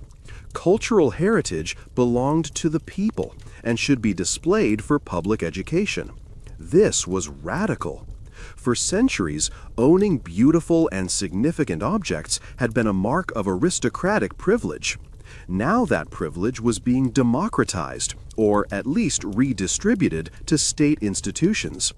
The Louvre opened in 1793, transforming a royal palace into a public gallery. The British Museum expanded throughout the early 1800s, building new wings to house its growing collections. Germany created a network of state museums to house the national patrimony, each major city competing to display the most impressive holdings. These institutions needed collections, and they needed narratives to make those collections meaningful. A torture device wasn't just an object. It was a teaching tool, a way to show visitors what justice meant in different eras. Museum directors competed to acquire the most dramatic artifacts, and the Iron Maiden was among the most dramatic of all. It didn't matter that its provenance was questionable. It drew crowds, and crowds justified budgets. In an era when museums were fighting for funding from governments and wealthy donors, attendance numbers were crucial. An Iron Maiden in the collection meant newspaper coverage, school visits, and public fascination. It also meant institutional credibility. If a serious museum displayed the device, that display was a form of authentication. The museum's reputation became the object's reputation, and both rose together. The third event was the Great Exhibition of 1851 in London. This was the world's first international exposition, a massive display of industrial, scientific, and cultural achievements held in the Crystal Palace in Hyde Park. Prince Albert, Queen Victoria's husband, championed the project as a showcase for British industry and a celebration of progress. Over 6 million people visited in just 5 months, making it one of the largest gatherings in human history to that point. The Crystal Palace itself, a vast structure of iron and glass, embodied the modern age: efficient, transparent, manufactured. Visitors walked through halls of machinery, textiles, and manufactured goods from around the world. They saw steam engines and telegraphs, cotton looms, and surgical instruments. The message was unmistakable. Humanity had entered a new era, and Britain was leading the way. The exhibition celebrated progress, the triumph of modern industry over ancient limitations. But it also included historical displays, including medieval artifacts presented as relics of a vanished world. These displays served a purpose. They showed where humanity had come from, making the modern achievements seem even more impressive by contrast. Iron Maidens were not formally part of the exhibition, but the event created a template for displaying historical objects as entertainment. The combination of education and spectacle, of crowds and commerce, proved irresistible. In the decades that followed, similar expositions spread the format worldwide. The 1855 Paris Exposition, the 1873 Vienna World's Fair, the 1893 World's Columbian Exposition in Chicago, each replicated the Crystal Palace formula, and torture devices became reliable attractions. The Chicago Fair included a reconstruction of a medieval torture chamber, complete with an Iron Maiden that drew thousands of visitors daily. It was educational, organizers insisted. It was also incredibly profitable. The fourth event was German unification in 1871. When Prussia defeated France in the Franco-Prussian War and consolidated the German states into a single empire, the new nation needed symbols of shared identity. Germany was a young country composed of formerly independent kingdoms, duchies, and free cities. What held them together? Language? Yes. Culture? Certainly. But also history, a shared past that made the present unity seem natural and inevitable. Medieval history provided those symbols. The new Germany looked back to the Holy Roman Empire, to Charlemagne and Frederick Barbarossa, to justify its existence as a restored historical entity. The medieval period wasn't a dead past to be escaped. It was a living heritage to be claimed. Museums became sites of national education, and medieval artifacts became evidence of German greatness. The Germanisches Nationalmuseum in Nuremberg, founded in 1852, became the primary repository for this national memory. Its very name announced its mission. This was not just a museum, but a shrine to Germanic identity. Its director, August von Essenwein, was particularly interested in medieval legal history, and the museum's collection included numerous instruments of justice. The Nuremberg Iron Maiden found a permanent home there, displayed as an authentic artifact of local history, despite growing scholarly doubts about its authenticity. Nuremberg was already famous as an imperial free city, home to medieval craftsmen and Renaissance artists. Adding the Iron Maiden to its identity made the city even more compelling, a place where you could see both German genius and German severity. Tourism followed accordingly. Essenwein's decisions are worth examining because they show how institutional authority could perpetuate myths. He was not a charlatan. He was a respected architect and historian who genuinely believed in the educational mission of museums. But he also believed that dramatic objects told more powerful stories than mundane ones, and he was willing to tolerate uncertainty about provenance if an artifact served the larger narrative. The Iron Maiden served that narrative perfectly. It represented medieval justice in a single, unforgettable image, more effectively than any stack of court documents ever could.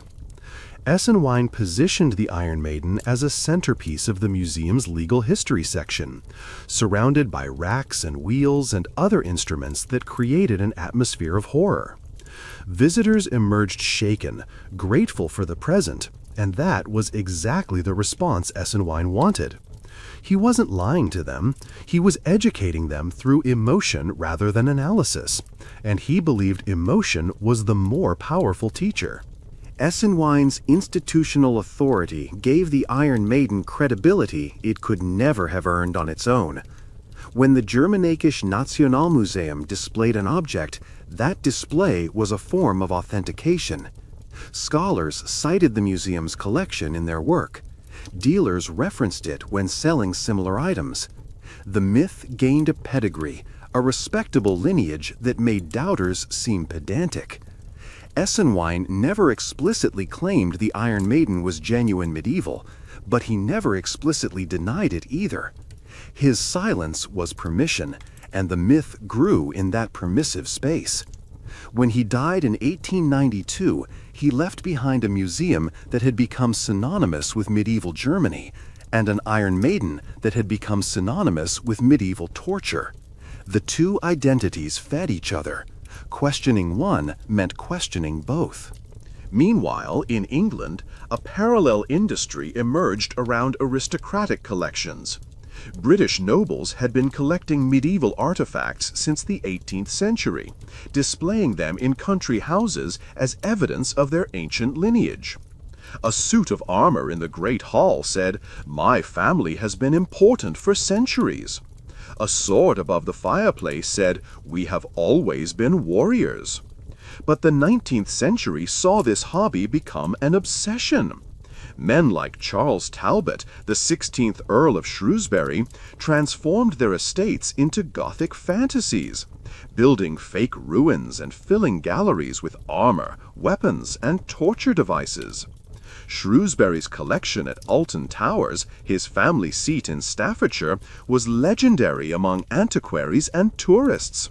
He claimed to own multiple Iron Maidens, along with racks, thumbscrews, and various implements whose functions he happily described to guests. Whether these objects were genuine was almost beside the point. What mattered was the atmosphere they created, the frisson of horror that visitors felt walking through rooms designed to evoke medieval dungeons. Shrewsbury was creating experiences, not preserving history, and his guests loved him for it. The Alton Towers collection eventually dispersed. Shrewsbury died in 1856, and his heirs sold off the contents piecemeal. This is how many Iron Maidens entered the international market, bouncing between dealers and collectors until their provenance became hopelessly confused. An object might pass through 6 hands in 20 years, each owner adding their own story. A dealer in London might say he got it from Alton Towers. The next buyer might tell friends it came from the Tower of London. By the time it reached a museum or final buyer, the accretion of tales had become the object's identity. People believed the stories because the stories were all they had. The alternative was admitting they'd paid a fortune for a fake, and pride rarely permits that. The Iron Maiden's provenance wasn't lost. It was invented over and over again by everyone who owned it. Across the Atlantic, American entrepreneurs took the Iron Maiden in yet another direction. P.T. Barnum, the circus impresario and master of humbug, recognized the commercial potential immediately.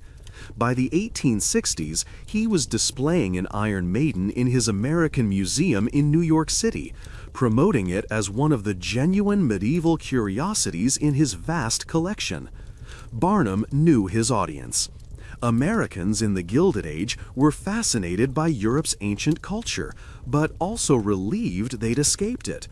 The Iron Maiden represented old-world tyranny, the kind of royal cruelty that Republican freedom had left behind. You could stand in front of it, shudder at Europe's barbaric past, and feel grateful to be an American. It was patriotism disguised as entertainment, nationalism wrapped in Gothic horror. The device made you feel good about your country while feeling bad about humanity. When Barnum's museum burned down in 1865, the Iron Maidens supposedly perished with it, though versions of the story vary. Regardless, other showmen quickly filled the gap. Dime museums and traveling shows across America featured torture device displays throughout the late 19th century. Some claimed their Iron Maidens came from Nuremberg. Others said they'd been seized from Spanish Inquisition chambers, capitalizing on Protestant America's anti-Catholic prejudices. The geographic details shifted to suit the audience, but the emotional pitch stayed the same. Look at what humanity once did, then thank your lucky stars you live in the present. The Iron Maiden had become flexible, able to represent German brutality or Spanish bigotry or European tyranny, depending on what the audience needed to feel superior to. The interconnections between these events created a self-reinforcing system. Museums legitimized the myth through institutional authority. Private collectors drove up prices and created prestige. Showmen spread the image to mass audiences. Each sector fed the others. A museum acquisition generated newspaper coverage, which increased public demand, which encouraged dealers to produce more Iron Maidens, which private collectors bought and eventually donated back to museums. The cycle was nearly impenetrable. Even genuine scholars who doubted the Iron Maiden's authenticity found it difficult to publish their concerns. Editors wanted exciting stories, not debunking. Readers wanted to believe. And questioning a prestigious collection was a good way to end your career. You didn't make friends in academia by calling famous artifacts fraudulent. The myth wasn't just popular. It was institutionalized, protected by the very systems that should have exposed it.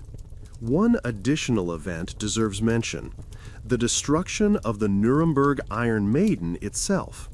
During World War II, Allied bombing devastated Nuremberg, chosen precisely for its symbolic value as a medieval German city and site of Nazi rallies. The Germanisches Nationalmuseum suffered severe damage.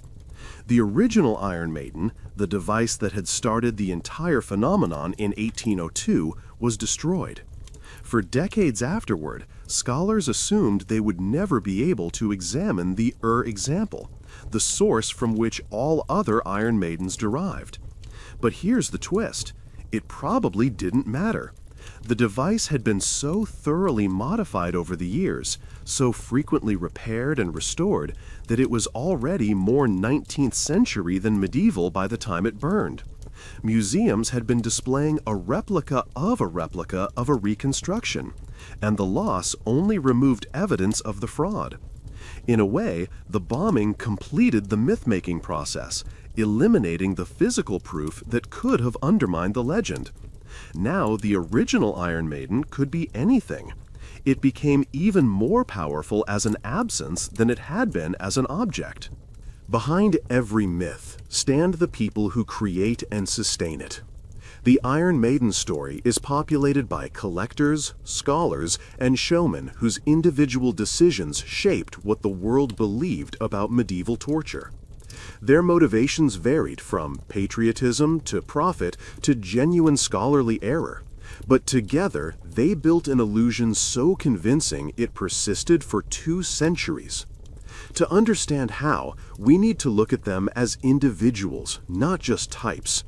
These weren't abstract forces, they were real people making real choices, and those choices have consequences we still live with. Matthew Peacock was exactly the kind of Englishman who made the Victorian antiquities trade possible. Born in the 1840s into a family of Newcastle merchants, he grew up surrounded by the Industrial Revolution's wealth and its anxieties. The north of England was transforming at terrifying speed. Ancient communities demolished to build factories, traditional crafts replaced by machines, landscapes scarred by mines and rail lines. The world Peacock's grandparents knew had vanished in a single generation. He responded by looking backward. He began collecting medieval artifacts in his 20s, haunting dealers' shops and auction houses, building a collection that filled multiple rooms of his Newcastle home. His specialty was arms and armor, but he also acquired furniture, textiles, and legal instruments, including torture devices. By 1890, when he purchased remnants of the Nuremberg collection through a continental dealer, Peacock was one of England's most respected private collectors. What drove him? Not profit, certainly. Peacock spent far more on acquisitions than he ever recovered from sales. His account books show a pattern of escalating purchases, each year more ambitious than the last, funded by family money that slowly drained away. Not vanity alone, though he enjoyed showing his collection to visitors, walking them through rooms arranged like museum galleries, explaining the use and history of each piece. The deeper motivation seems to have been preservation, a genuine fear that medieval culture was disappearing and someone had to save it.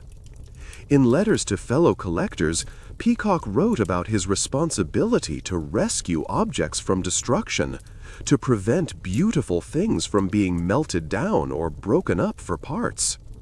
He described himself as a custodian, not an owner, holding these objects in trust for future generations who would appreciate them. There was something almost religious in his devotion. He was saving souls, just metal and wooden ones. The problem was that this noble impulse made him credulous. A man desperate to preserve history will believe stories he shouldn't, will see authenticity where only atmosphere exists. Peacock wanted the Iron Maiden to be real because he needed the past to be real, and no dealer was going to tell him otherwise. Dealers recognized his passion and exploited it, spinning elaborate tales about objects that matched his expectations exactly.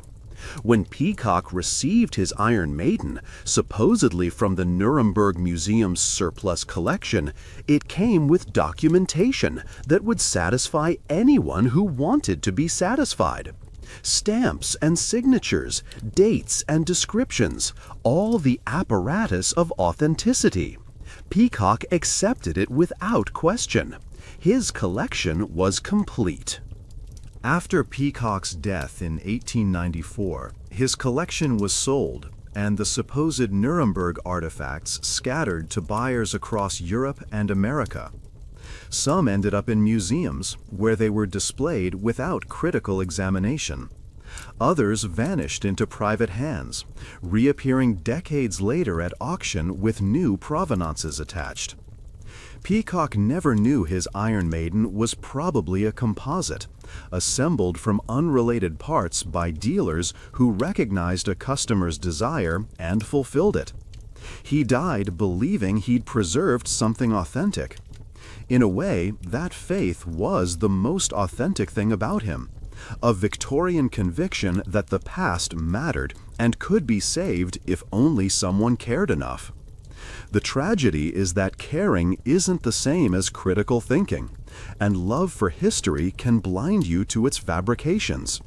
Peacock's sincerity was real. His Iron Maiden wasn't. August von Essenwein presents a different case entirely. As director of the Germanisches National Museum from 1866 to 1892, he wasn't a collector but an administrator, responsible for building a national institution in a newly unified Germany. The stakes were enormous. Germany was forging an identity from 25 formerly independent states, and museums were where that identity would be displayed and taught. Essenwein was trained as an architect and brought an architect's eye to museum display. He believed objects should tell stories, should be arranged to create emotional impact, should make visitors feel something. This was revolutionary for his time. Most museums in the 1860s displayed artifacts in taxonomic rows, organized by material or region without regard to narrative. You walked past rows of swords, rows of shields, rows of helmets, learning nothing about how they were used or why they mattered. Essenwein wanted drama, and he got it. The Iron Maiden fit perfectly into his vision. Here was an object that encapsulated medieval justice in a single, unforgettable image. It didn't matter that documentation was thin. It didn't matter that similar devices appeared nowhere else in the historical record. What mattered was the story it told. This is what power looked like before democracy, before human rights, before the Enlightenment's triumph. The Iron Maiden made an argument. It said, "Thank God we live now instead of then." Essenwein positioned the Iron Maiden as a centerpiece of the museum's legal history section, surrounded by racks and wheels and other instruments that created an atmosphere of horror. The gallery was lit with flickering gas lamps that cast shadows on the walls. The temperature was kept slightly cool. Visitors emerged shaken, grateful for the present, and that was exactly the response Essenwein wanted. He wasn't lying to them. He was educating them through emotion rather than analysis, and he believed emotion was the more powerful teacher. Perhaps he was right. People remember feelings long after they forget facts. Essenwein's institutional authority gave the Iron Maiden credibility it could never have earned on its own. When the Germanisches Nationalmuseum displayed an object, that display was a form of authentication.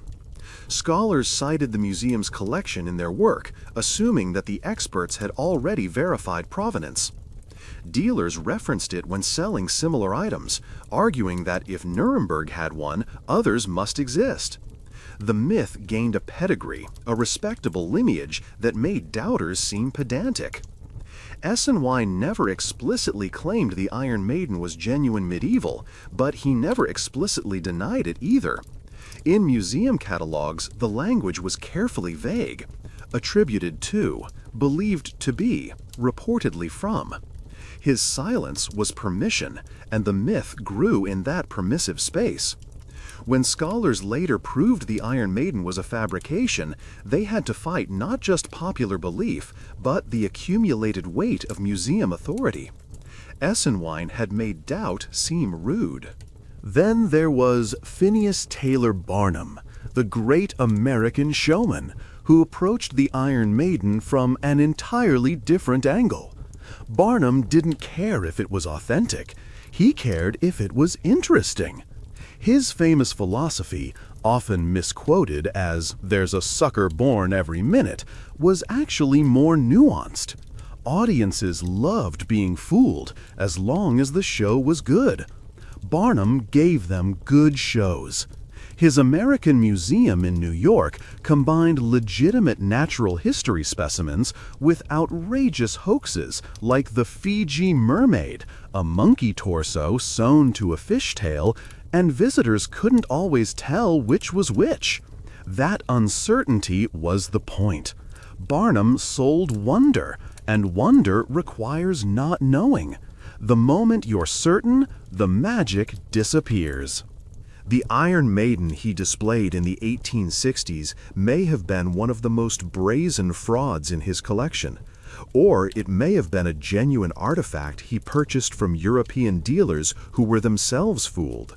The historical record is unclear because Barnum himself was unclear. He promoted it as real, but Barnum promoted everything as real. His advertising copy described executions in the device, gave dates and victim counts, spun elaborate stories of medieval cruelty that left audiences horrified and delighted. Whether he believed any of it is impossible to say. Barnum's genius was maintaining plausible deniability while giving audiences exactly the horror they wanted. If someone proved the Iron Maiden was fake, he could always claim he'd been deceived too. He wasn't a liar, he was a showman, and showmen work in a space between truth and fiction where judgment is suspended and only entertainment matters. The audience knows they might be fooled. They pay for the privilege. These three men, Peacock, Esenwein, and Barnum, represent different faces of the same phenomenon. The collector believed because he wanted the past to be meaningful. The museum director displayed because he wanted the past to be educational. The showman promoted because he wanted the past to be profitable. None of them were villains. None of them set out to deceive future generations. They were products of their time, responding to cultural needs that transcended individual decision-making. If it hadn't been them, it would have been someone else. The appetite for the Iron Maiden existed before any of them were born, and it persists long after their deaths. They didn't create the myth. They channeled it, gave it form, helped it spread. The myth used them as much as they used it. The showman used them. The myth used them. If you're still here, still following this trail of fraudulent spikes and Victorian showmanship, then you understand something important. History isn't just about what happened, it's about what we need to believe happened, the stories we tell ourselves to make sense of the present. The Iron Maiden persists because we want it to, because it serves psychological functions that facts alone can never satisfy. That's not comfortable to admit. It means our historical knowledge is shaped by emotion as much as evidence, by desire as much as documentation. If this realization is landing with you, if you're feeling that slight vertigo of seeing something familiar become strange, then I'd be honored if you'd subscribe to Candle History and join me for more of these excavations. And let me know in the comments, what historical fact have you always believed that turned out to be completely invented? I suspect we all have at least one, and I'm genuinely curious to hear yours. To fully understand the Iron Maiden myth, we need to step back and see the cultural soil in which it grew. The 19th century was obsessed with the Middle Ages in ways that shaped everything from architecture to politics to children's literature. This wasn't a minor nostalgia or a niche interest.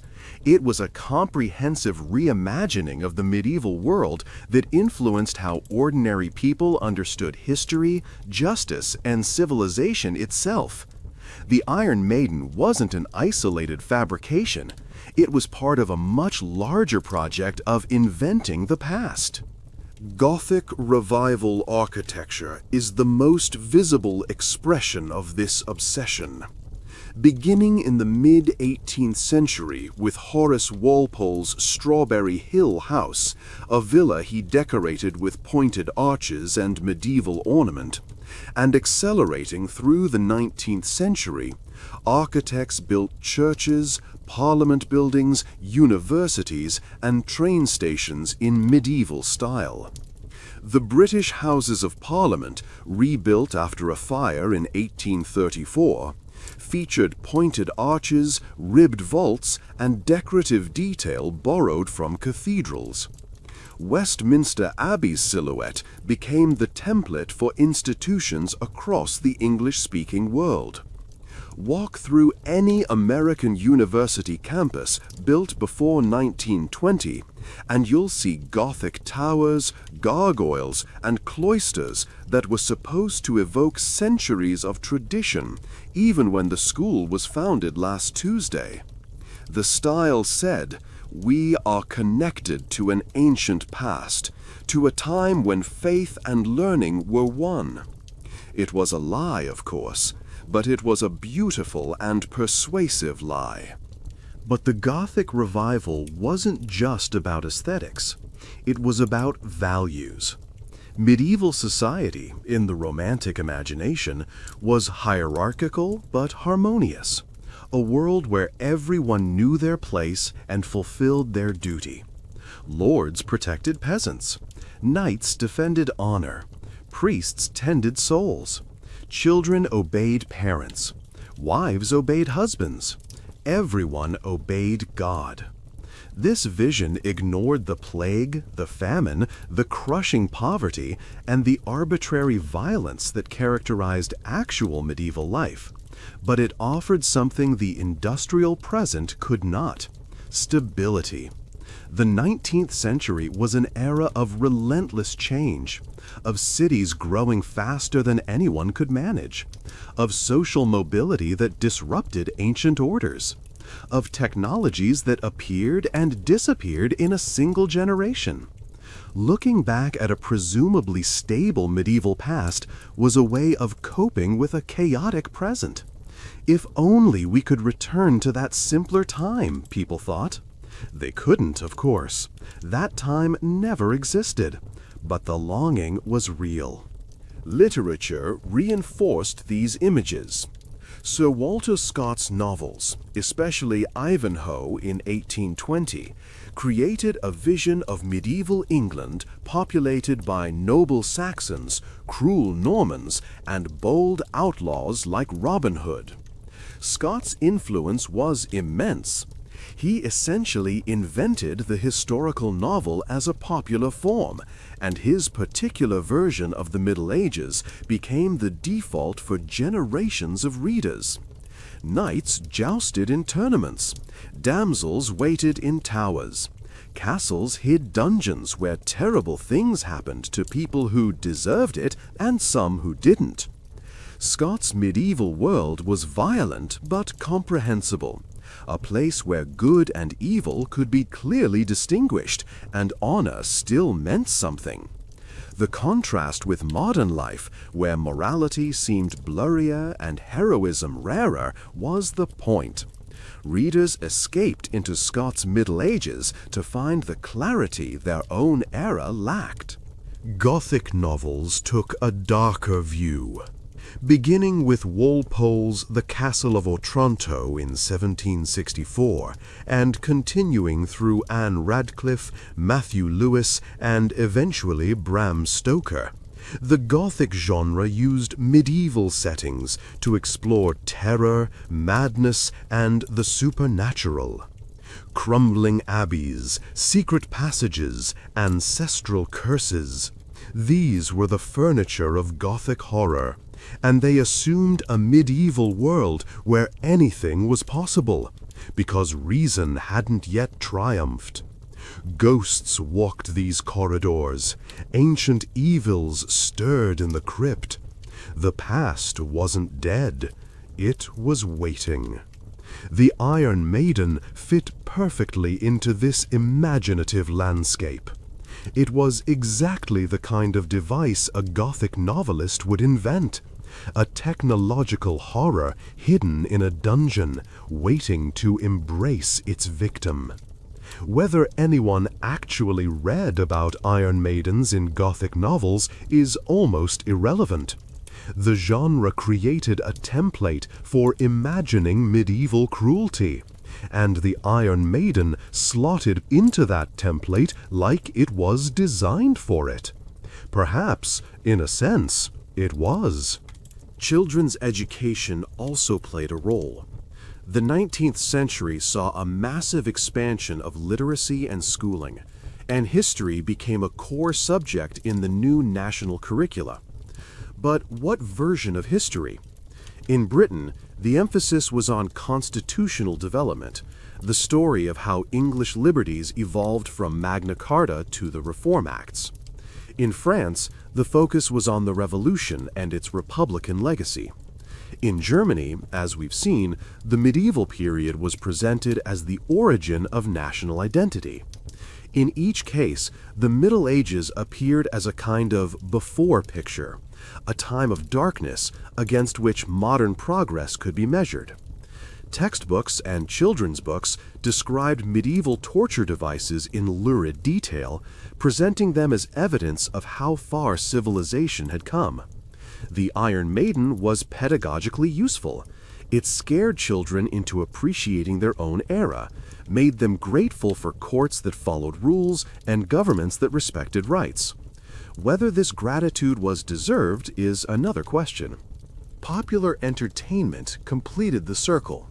Wax museums like Madame Tussauds included torture chambers among their displays, complete with realistic mannequins and detailed instruments. Visitors to the Chamber of Horrors could see the Iron Maiden alongside more verifiable terrors, all presented with the same pseudo-educational framing. Penny Dreadfuls, the cheap serialized fiction sold on street corners, featured medieval settings thick with violence and horror. Even respectable theater dabbled in medievalism, staging historical melodramas with elaborate sets and costumes that evoked castle dungeons and royal courts.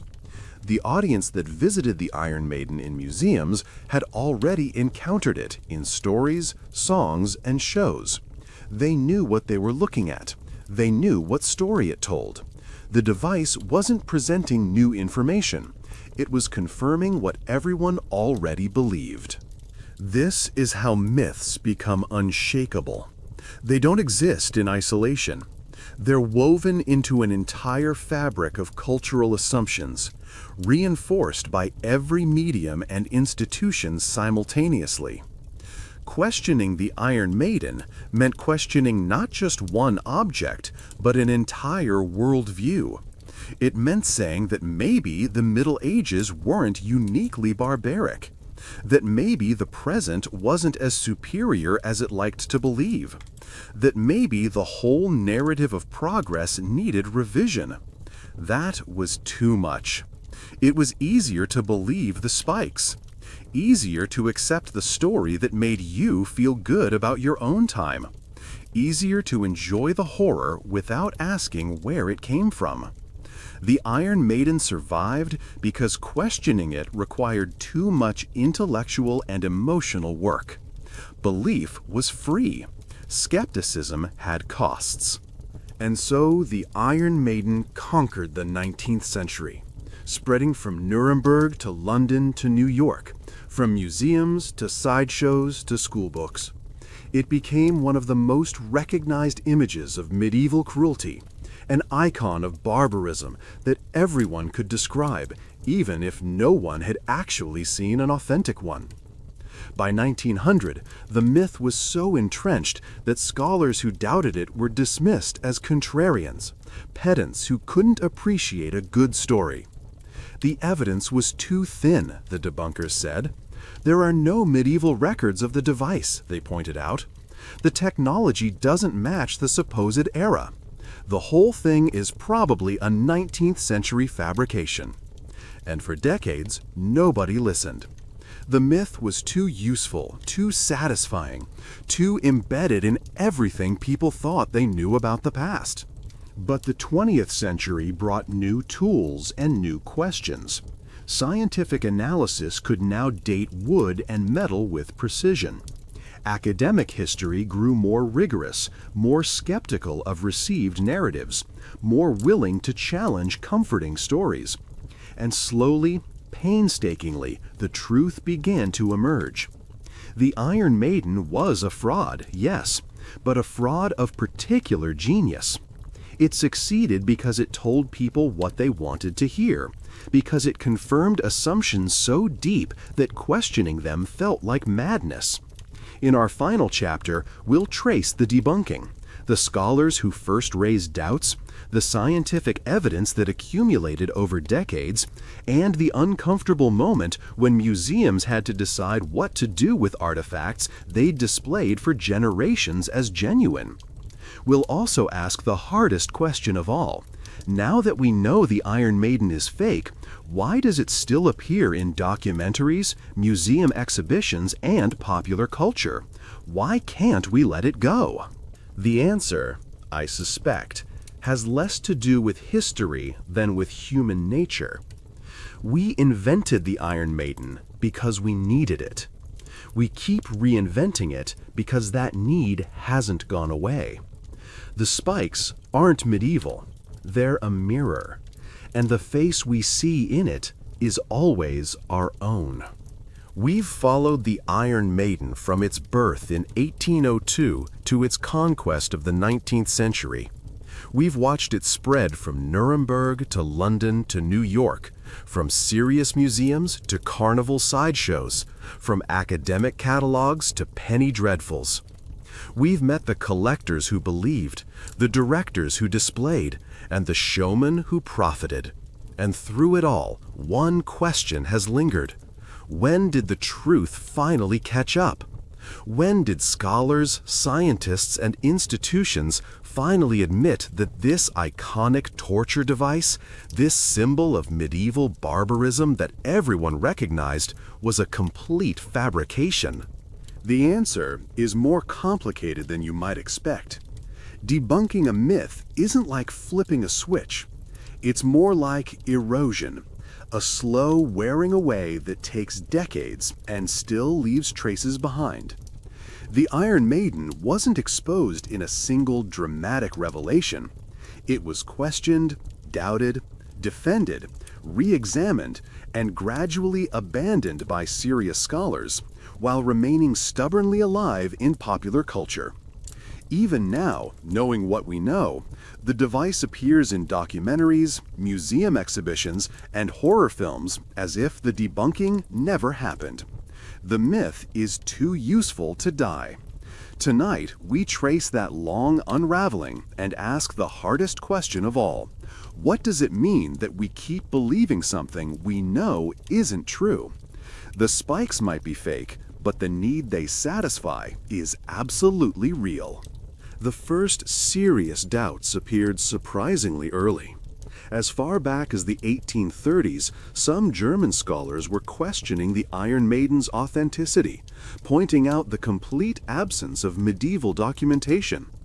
If Nuremberg had really executed criminals in such a spectacular device, where were the records? Medieval cities kept meticulous accounts of their justice systems. Court proceedings were documented in Latin and German, preserved in municipal archives that survived centuries of war and fire. Execution costs were itemized down to the price of rope and the fee for the executioner's assistant. Bodies were disposed of according to regulation, with specific instructions for burial or display depending on the crime. Yet no Nuremberg archive contained any reference to an Iron Maiden. Not a single invoice for construction or maintenance. Not a single witness account from the crowd that supposedly gathered to watch. Not a single mention in the extensive chronicles that recorded the city's political, economic, and social history year by year. This silence was deafening to anyone who cared to listen. But most people didn't care to listen. The doubters were dismissed as pedants who couldn't appreciate a good story, academics who valued footnotes over feeling. The Iron Maiden was too popular, too dramatic, too perfectly aligned with what audiences wanted to believe about the medieval past. Museums continued to display it because visitors kept coming. Collectors continued to buy it because dealers kept selling. Showmen continued to promote it because tickets kept selling.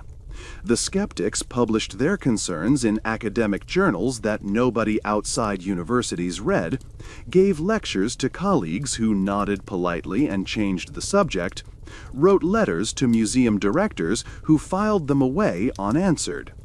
Being right wasn't enough. You had to be convincing, and the myth was more convincing than the truth. It had spikes. The truth just had absence. The situation began to change in the early 20th century when a new generation of historians brought more rigorous methods to the study of medieval torture. These scholars weren't interested in dramatic objects.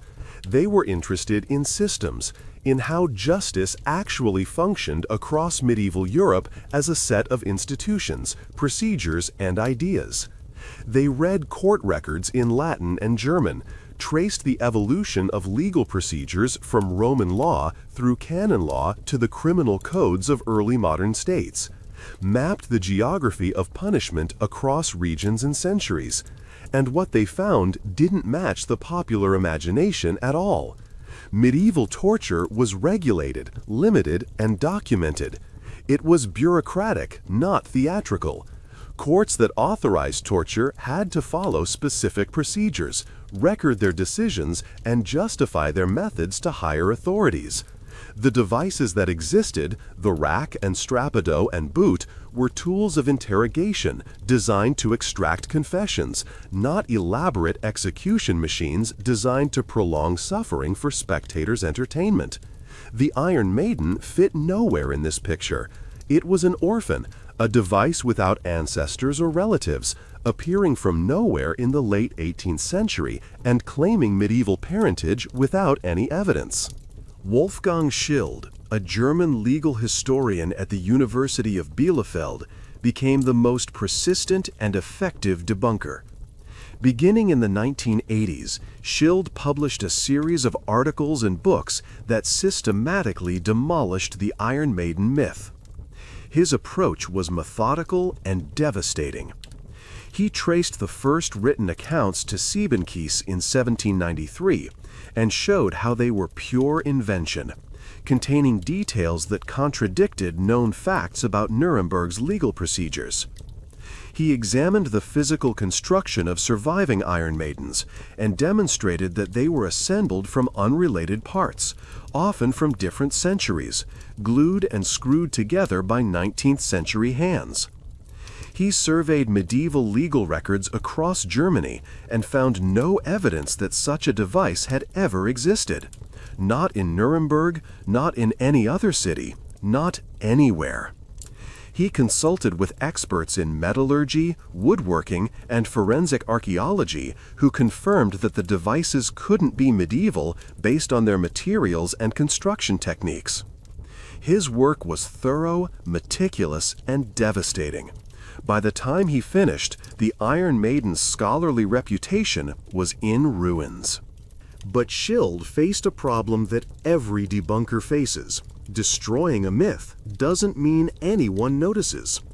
His articles appeared in specialized journals read by other legal historians and a handful of medievalists. His books were published by academic presses with print runs measured in hundreds, priced too high for general readers, available only in research libraries. The people who needed to hear the message, museum visitors, documentary viewers, history enthusiasts browsing bookstores, never saw his work. They continued to encounter Iron Maidens in exhibitions that presented them without skepticism, in television programs that treated them as authentic, in books that repeated the old stories without checking. Schild had won the scholarly argument and lost the cultural one. The experts knew the truth, Everyone else kept believing the myth. It was like shouting into a void while the carnival played on. The turning point came when the debunking finally reached museums. Throughout the 20th century, institutions that owned Iron Maidens had to decide what to do with them. The options were uncomfortable, and none of them were fully satisfying. You could remove the device entirely, but that meant losing a popular attraction, admitting you'd been displaying a fraud for decades, and facing criticism from visitors and donors who wanted to see what they'd come for. You could keep displaying it as a genuine artifact, but that meant lying to visitors and ignoring scholarship, undermining your credibility as an educational institution. Or you could try a third approach, displaying the Iron Maiden as an example of how myths are created and believed, turning the fraud into a teaching moment about historical memory itself. This third option was intellectually honest, but commercially risky. Would audiences come to see a fake? Would they feel cheated instead of educated? Would the complex story of the myth's creation be as compelling as the simple story of medieval torture? Different museums made different choices, and those choices reveal the tensions that haunt heritage institutions generally. The Medieval Crime Museum in Rothenburg ob der Tauber, one of Germany's most popular tourist attractions in a town that itself resembles a medieval theme park, kept its Iron Maiden on display but added signage acknowledging the controversy. The signs are small and easy to miss, positioned off to the side where visitors busy photographing the device often don't see them. The text is careful, noting scholarly debates without definitely calling the object fake, leaving room for believers to believe if they want to. The message gets through to some people and not others, which may be the point. The museum wants to be honest without driving away crowds, wants to satisfy scholars without losing tourists. It's a compromise that satisfies nobody completely, but keeps everyone coming back. The gift shop still sells Iron Maiden replicas. Other museums took harder lines. The Tower of London, which had displayed torture devices for centuries as part of its identity as a site of royal imprisonment and execution, eventually removed its most dubious objects and revised its interpretation to emphasize what we actually know about medieval and early modern imprisonment. The displays now focus on documented practices, named prisoners, and specific historical events rather than atmospheric horror. The change was quiet, gradual, and largely unnoticed by visitors who had never questioned the old displays anyway. Some private collectors, learning that their prized Iron Maidens were worthless as medieval artifacts, quietly donated them to museums that would take them, or sold them to buyers who didn't care about authenticity. The market for Iron Maidens didn't disappear. It just shifted from collectors who wanted historical truth to collectors who wanted theatrical props, from people who cared about provenance to people who cared about appearance. The most significant museum decision came from Nuremberg itself, the city that had launched the myth in 1802. After World War II, when the Germanisches Nationalmuseum was rebuilt from bomb damage and its collections reassessed by a new generation of curators, they had to decide whether to acquire or create a replacement for the original Iron Maiden destroyed in the bombing. They chose not to. For decades, the museum that had first displayed the device declined to perpetuate the myth it had started. This was a principled stand that spoke volumes to scholars who understood what it meant, but it went largely unnoticed by the general public. Tourists arriving in Nuremberg, expecting to see the famous Iron Maiden, were disappointed to find it absent from the museum's collection. Some assumed it had been moved elsewhere, perhaps to another room or another institution. Others assumed they'd misremembered which city it was associated with. The museum's silence was eloquent, but silence is easily missed. Meanwhile, scientific analysis was providing the final nails in the coffin. Beginning in the 1970s, researchers applied modern forensic techniques to surviving Iron Maidens, and the results were damning. Dendrochronology, which dates wood by analyzing tree ring patterns and comparing them to established chronologies, showed that components of individual devices came from different centuries. One Iron Maiden in a private collection contained wood from the 1400s, 1600s, and 1800s, glued and screwed together by 19th century hands. The only way those pieces could be in the same object was if someone had assembled them recently from older materials. Metallurgical analysis revealed machine-made screws and modern alloys that didn't exist in the Middle Ages, products of industrial manufacturing processes developed in the 18th and 19th centuries. X-ray examination showed how pieces had been attached, with joints and fasteners that betrayed recent construction. The devices weren't medieval artifacts that had been repaired over time. They were Victorian composites assembled from antique fragments to create an illusion of age. One particularly revealing study examined an Iron Maiden held by a museum in San Diego, California. The device had been displayed for decades as an authentic medieval torture instrument, complete with a dramatic backstory involving German castles, screaming victims, and medieval justice at its most cruel. When researchers finally analyzed it properly, using techniques developed for art authentication, they found that the wooden cabinet was probably a 19th century reproduction of a Renaissance piece. The spikes were cast iron from the industrial era with traces of modern smelting processes, and the face on the front was a reproduction of a Gothic religious statue mass-produced for the ecclesiastical trade. Nothing about the device was medieval. Nothing about it had ever been used to harm anyone. It was a theatrical prop, built to look old and scary, and it had fooled experts and audiences for over a century. The San Diego Museum kept it on display, but changed the label. Now it's presented as an example of historical fraud, which is at least honest. But how many visitors read labels carefully? The scholarly consensus that emerged by the 1990s was unambiguous. The Iron Maiden never existed as a medieval torture device. Every surviving example is a 19th century fabrication. The stories about executions are pure invention. The device was created to satisfy romantic appetites for medieval horror, and perpetuated by museums, collectors, and showmen who had professional reasons to believe it was real, or at least reasons not to question it too closely. This consensus was published in academic books, presented at conferences, and eventually made its way into responsible reference works that general readers might actually consult. The Encyclopedia Britannica removed its old entry on the Iron Maiden, which had treated the device as authentic for over a century. Wikipedia's article now leads with the debunking, noting immediately that the device is a hoax. Serious historians won't touch the topic except to explain the fraud.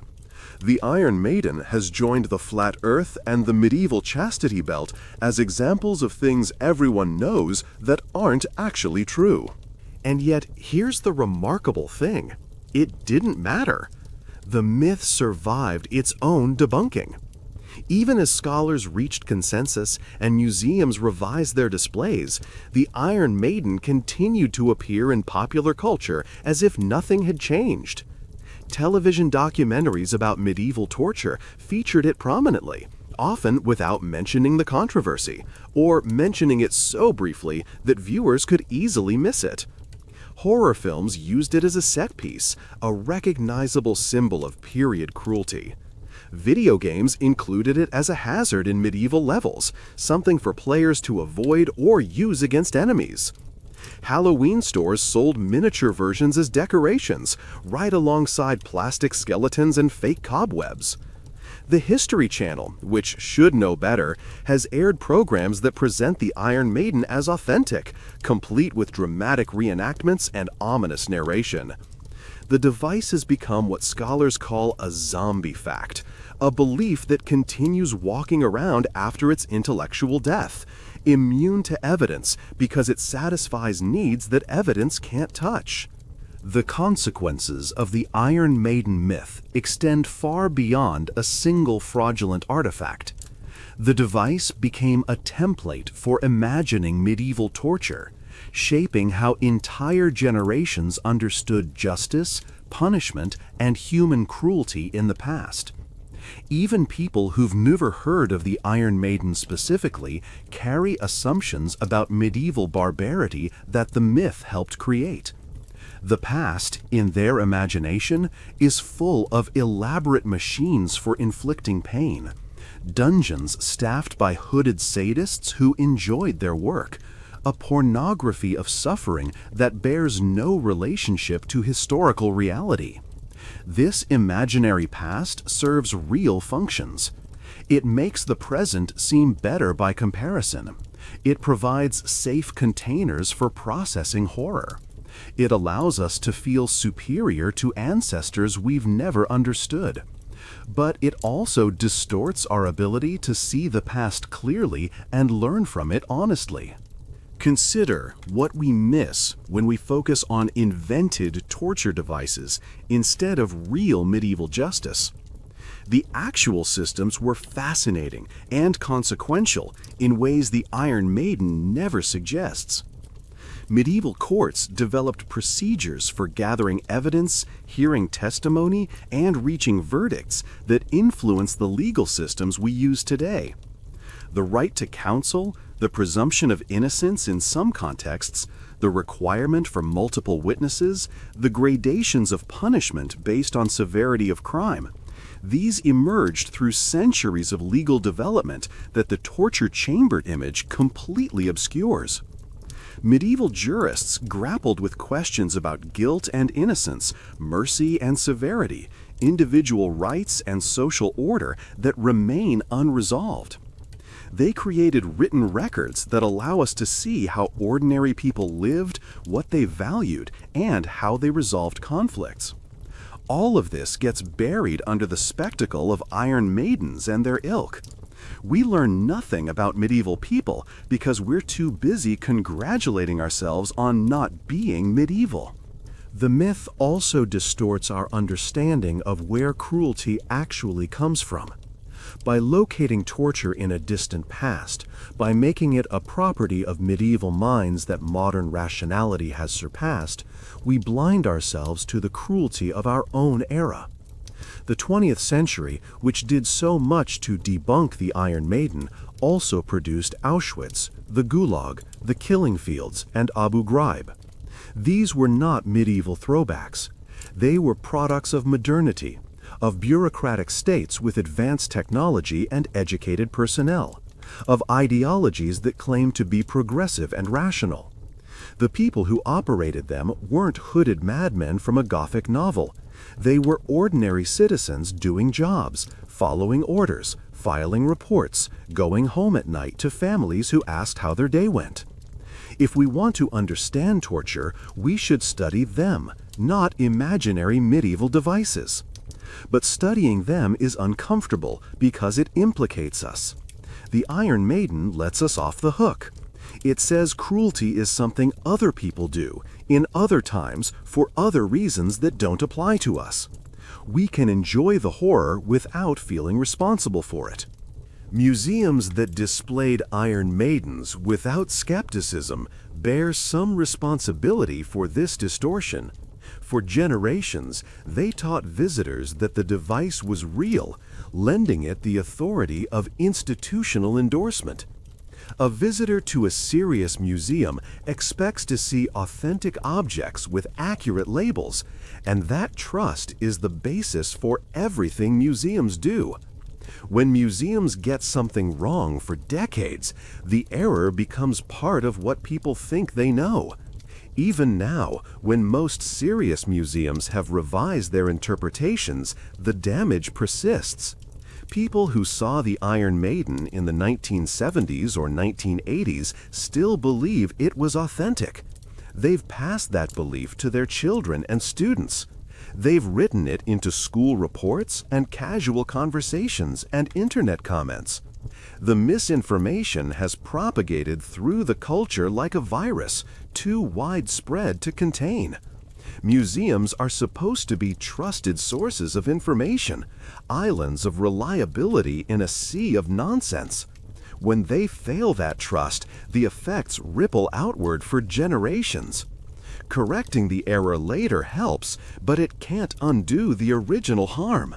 The antiquities market also bears responsibility. Dealers who sold Iron Maidens knew, or should have known, that their provenance was questionable.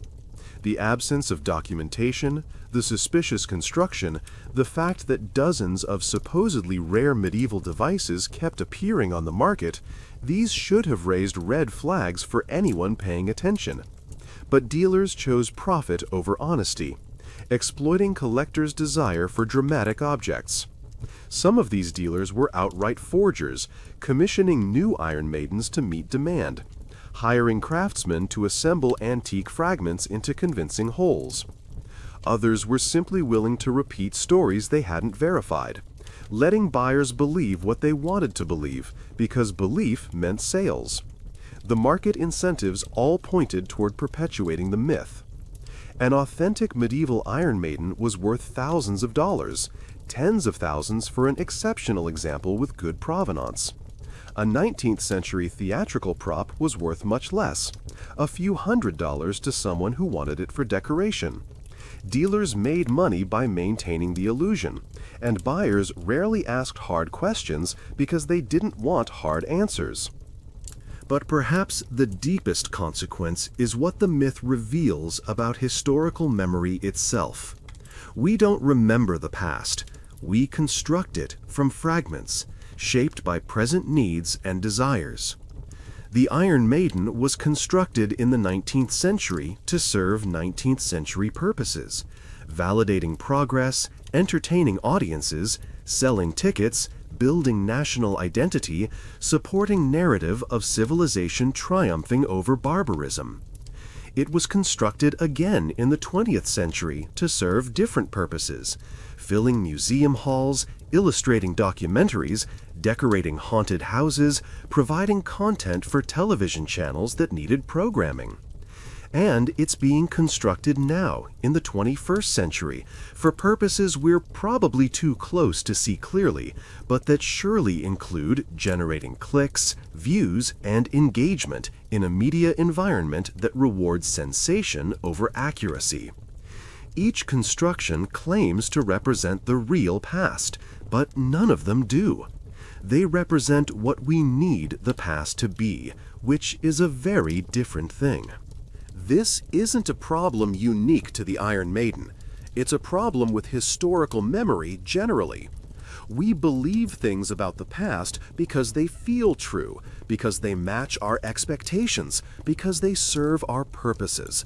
We resist evidence that challenges those beliefs because changing them requires effort and threatens our sense of ourselves. If the Middle Ages weren't uniquely barbaric, then maybe the present isn't uniquely civilized. If our ancestors weren't monsters, then maybe we aren't angels. If progress isn't guaranteed, then maybe we have to work for it instead of assuming it will happen automatically. The Iron Maiden is a small example of a large phenomenon, the construction of usable pasts that help us understand or justify the present. These constructions aren't simply false, they're functional. They do things for us, which is why we keep them around even when scholars say they're wrong. Letting them go means finding other ways to do what they did, and that's hard work that most people, most of the time, would rather not do. The aftermath of the debunking is therefore mixed. The scholarly record is clear. The museum displays have improved. The reference works have been corrected. But the popular belief persists, zombie-like, shambling through documentaries and Halloween stores and internet forums where people still argue about whether the Iron Maiden was real. People still believe in the device because believing feels better than doubting, because the story is too good to abandon, because nobody likes being told that something they enjoyed was fake. The debunkers won the argument but lost the culture. And maybe that's inevitable. Maybe myths that serve deep needs can never be fully killed. They can only be understood and managed, their power acknowledged even as their falsity is exposed.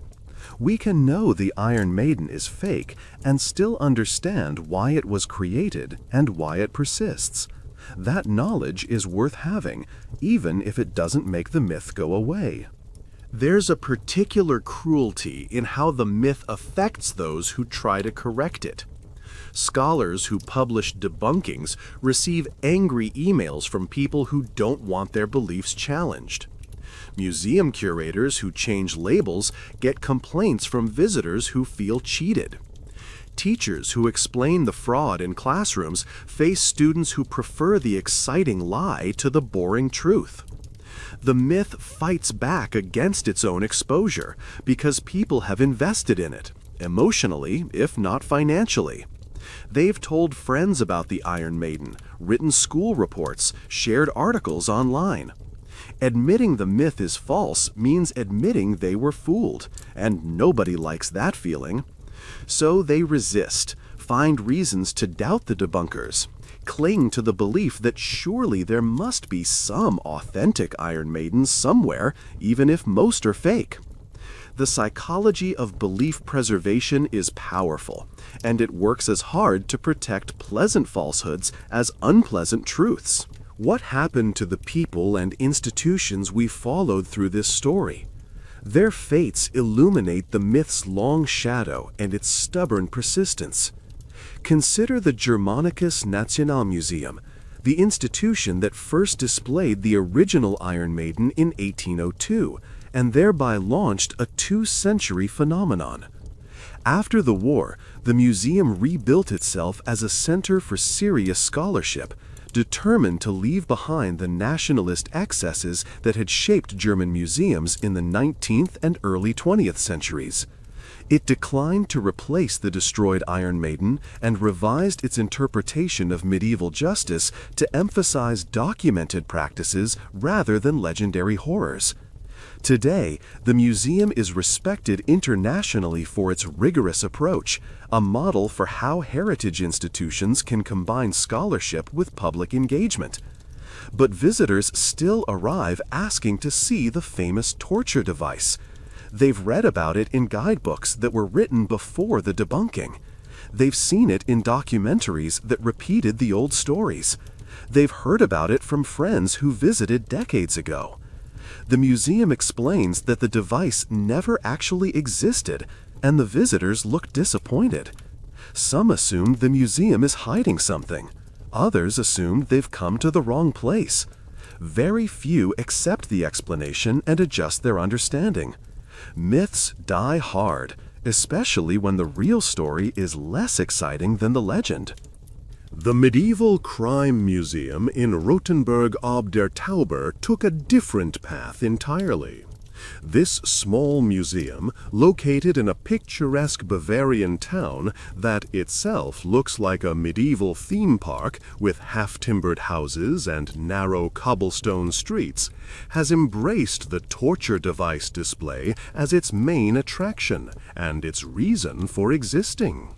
It owns an Iron Maiden that it displays prominently, along with dozens of other instruments of pain and pain arranged in atmospheric rooms lit to suggest dungeons. The museum acknowledges scholarly doubts in its signage, but doesn't let them get in the way of a good show. Visitors come by the busload, photograph themselves next to the devices, and leave satisfied that they've seen authentic medieval horrors. The museum's approach is commercially successful and historically dubious, a combination that characterizes much of the heritage industry. It gives people what they want and trusts them to read the fine print if they care about accuracy. Most don't. They came for the experience, not the education. In America, Iron Maidens continue to surface in the strangest places. One turned up in a Las Vegas casino, displayed as a curiosity among slot machines and cocktail waitresses. Proof that anything can become entertainment if you put it in the right setting. Another appeared on a reality television show about antique appraisals, where the owners learned to their disappointment that their prized medieval artifact was actually a Victorian fabrication worth a fraction of what they'd pennied. A moment of deflation that made good television. A third is owned by a heavy metal band that uses it as a stage prop, perfectly aware that it's fake and not caring because authenticity isn't the point. The band is called Iron Maiden, which tells you everything about the device's cultural status. It's no longer history, it's iconography. These scattered devices trace a path from serious museums to pop culture, from objects of scholarly concern to props for entertainment. The Iron Maiden has completed its journey from fraud to fixture, so embedded in our image of the past that its actual history no longer matters to most people who encounter it. Wolfgang Schild, the German legal historian who did more than anyone to debunk the myth, continued his work into the 2000s, publishing additional studies that extended and refined his arguments. He became the world's leading authority on medieval torture and punishment, cited by every serious scholar who touched the subject. His books are required reading in graduate programs, and his methodology set the standard for future research. But he also became frustrated by his inability to reach the general public. In interviews, he complained that his academic work had no effect on popular belief, that people kept repeating the same old stories no matter how thoroughly they'd been refuted. He understood something that many scholars don't. Being right isn't the same as being heard. The debunking was intellectually successful and culturally irrelevant. Schild won every argument and changed nothing, or close to nothing. The myth kept walking because myths don't care about footnotes. They care about feelings, and the Iron Maiden still feels true to people who've never read a word Schild wrote. Perhaps the most telling aftermath is what's happened online. The internet, that great repository of human knowledge and human nonsense, has become the Iron Maiden's natural habitat. Search for the device and you'll find thousands of pages, some debunking the myth, others perpetuating it, most mixing accurate and inaccurate information in ways that make discrimination impossible. Wikipedia's article is reasonably good, written and edited by people who know the scholarship, but it sits alongside clickbait listicles about the 10 most brutal medieval torture devices and YouTube videos that present the Iron Maiden as fact with millions of views. The internet democratized information, but it also democratized misinformation, giving every claim equal visual weight regardless of its truth value. The debunking and the myth exist side by side, competing for attention, and users choose which to believe based on what they already think. The Iron Maiden has become a test of epistemology. Do you believe scholars or storytellers? Do you want accuracy or entertainment? The device that was invented to thrill 19th century audiences now reveals how 21st century minds decide what's true. And still, the myth spreads. A 2019 documentary on a major streaming platform featured the Iron Maiden without mentioning the debunking. A 2021 video game included it as a hazard in a medieval level. A 2023 horror film used it as a murder weapon. Each appearance reinforces the belief that the device was real, reaching audiences who will never read Wolfgang Schild or visit a museum that tells the truth. The Iron Maiden has achieved a kind of immortality, not despite being fake, but because of it. A real medieval torture device would be interesting only to specialists, one object among many in the history of punishment. A fake one that everyone believes is real becomes a cultural icon, endlessly reproducible, infinitely adaptable. eternal in ways that actual artifacts can never be. The fraud gave it power that authenticity never could. If you've come this far with me, through the creation of the myth, its conquest of the 19th century, and its stubborn survival into our own time, then I want to thank you for your attention and your patience.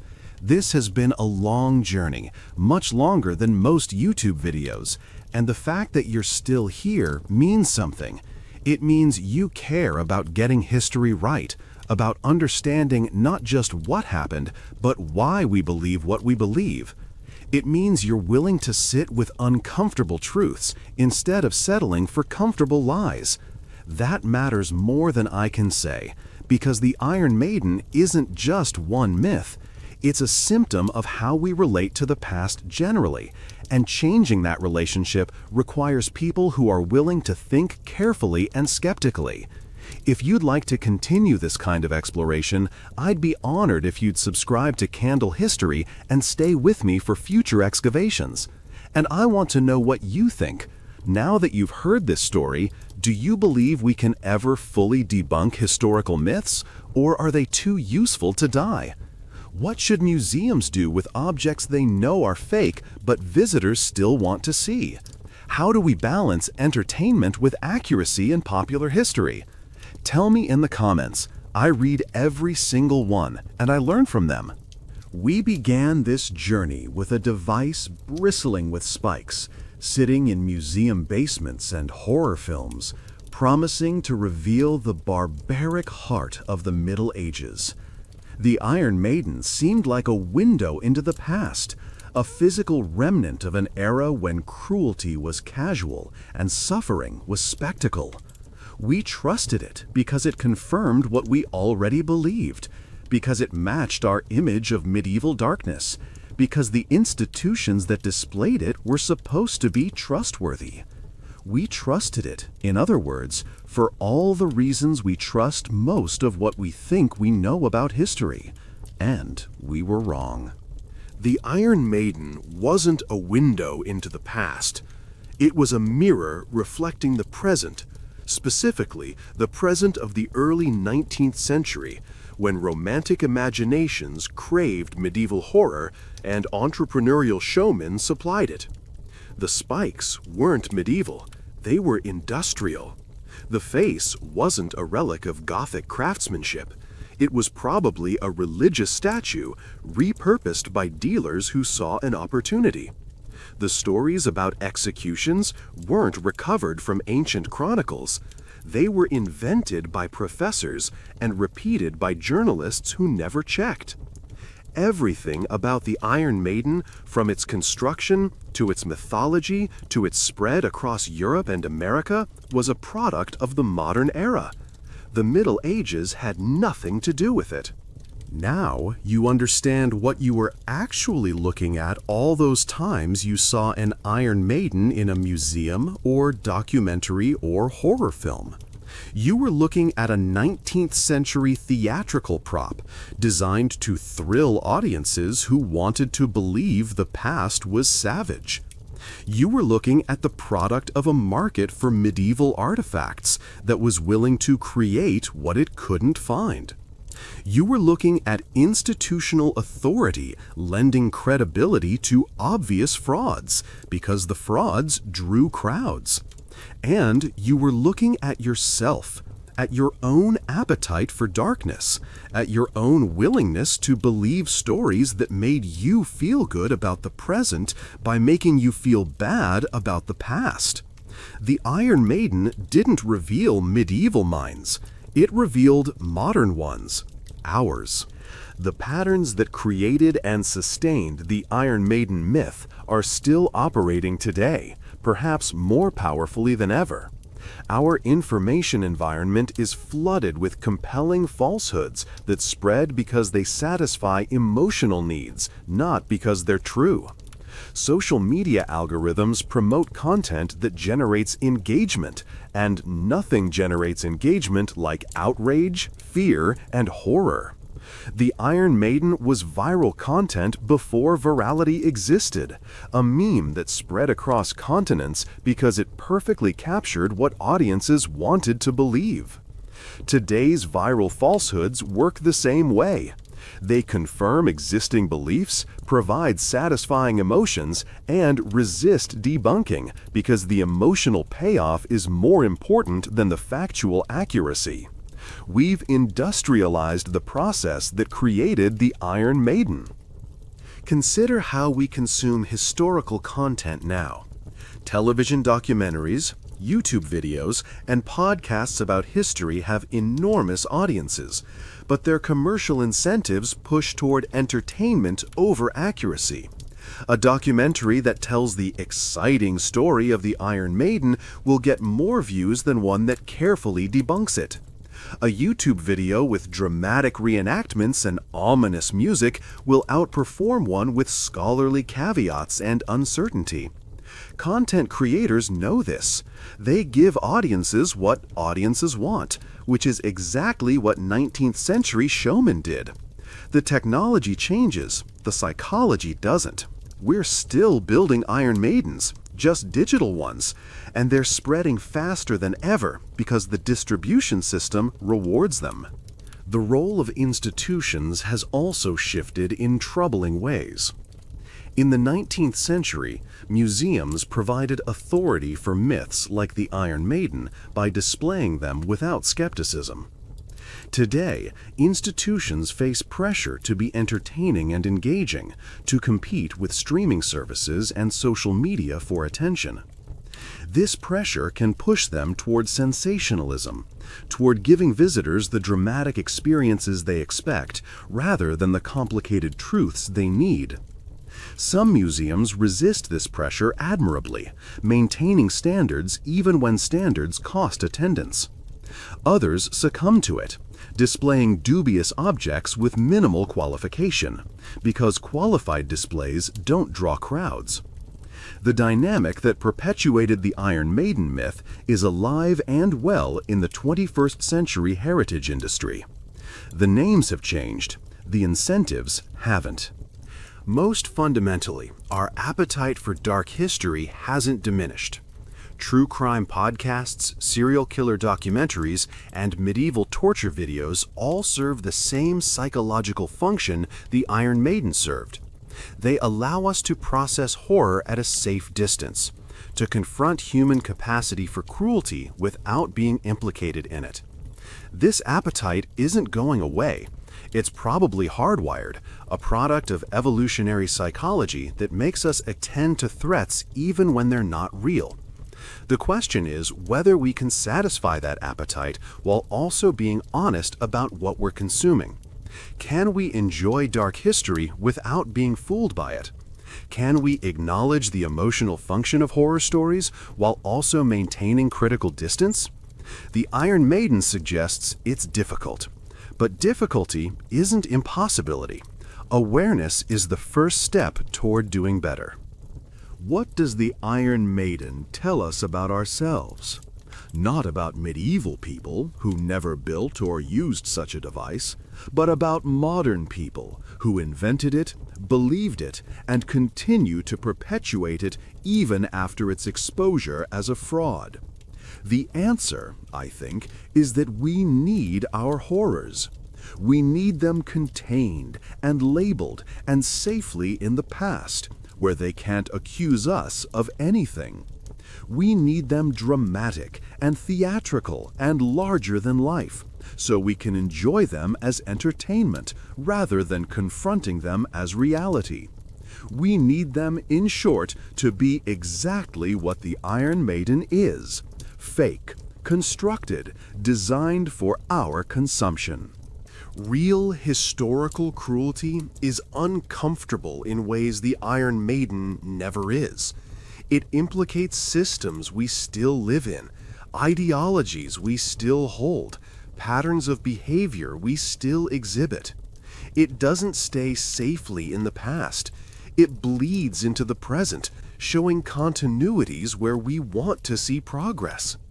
The torture methods used in medieval dungeons weren't so different from the interrogation techniques used in modern black sites. The prejudices that justified witch trials weren't so different from the prejudices that justify contemporary persecution. The indifference that allowed ordinary people to attend public executions as entertainment isn't so different from the indifference that allows us to consume suffering as content. These continuities are painful because they deny us the comfort of superiority. We can't feel better than our ancestors if we're doing the same things they did. The Iron Maiden offers an escape from this discomfort. It presents medieval cruelty as utterly alien, as something we could never do, as evidence that the past was a different country where different rules applied. We look at those spikes and think, thank God we're not like that. The relief is genuine and understandable, but it's also a trap. By inventing monsters to compare ourselves to, we avoid the harder work of examining our own monstrosities. We externalize evil, project it onto the past, and thereby excuse ourselves from confronting it in the present. The Iron Maiden isn't just a fake artifact. It's an alibi, an excuse, a way of not seeing what we'd rather not see. Perhaps that's why the myth survives its debunking. We need it too much to let it go. We need something to make us feel good about ourselves, something to confirm that humanity has improved, something to justify the disruptions and displacements of modernity by showing how bad the alternative was. The Iron Maiden does all these things. It asks only that we don't look too closely, that we accept the story without checking the evidence, that we prefer the legend to the fact. For most people, most of the time, that's an easy bargain to accept. The truth is harder, lonelier, more demanding. It requires us to sit with uncertainty, to acknowledge what we don't know, to give up the comforts of a usable past. But it also opens possibilities for genuinely understanding history, including the history of how we create and believe myths like this one. And yet, there's something hopeful in this story too. The fact that we can debunk the Iron Maiden, that we can trace its creation and analyze its construction and understand its appeal, means that we're capable of critical thinking about our own beliefs. We're not helplessly in the grip of myths. We can examine them, question them, choose whether to believe them. Most people, most of the time, won't make that choice, but some will. You have. You've sat through this entire story, listened to the evidence, followed the argument. You now know something that most people don't know, and knowing it changes how you see not just the Iron Maiden, but historical myths generally. That matters. It's a small victory for truth in a world full of attractive lies, and small victories add up. The Iron Maiden myth will persist, but now you're not part of its persistence. You're part of its exposure. That's worth something. So, what are we left with at the end of this long excavation? We're left with an empty cabinet, spikes pointing inward at nothing, a device that never killed anyone because it was never meant to.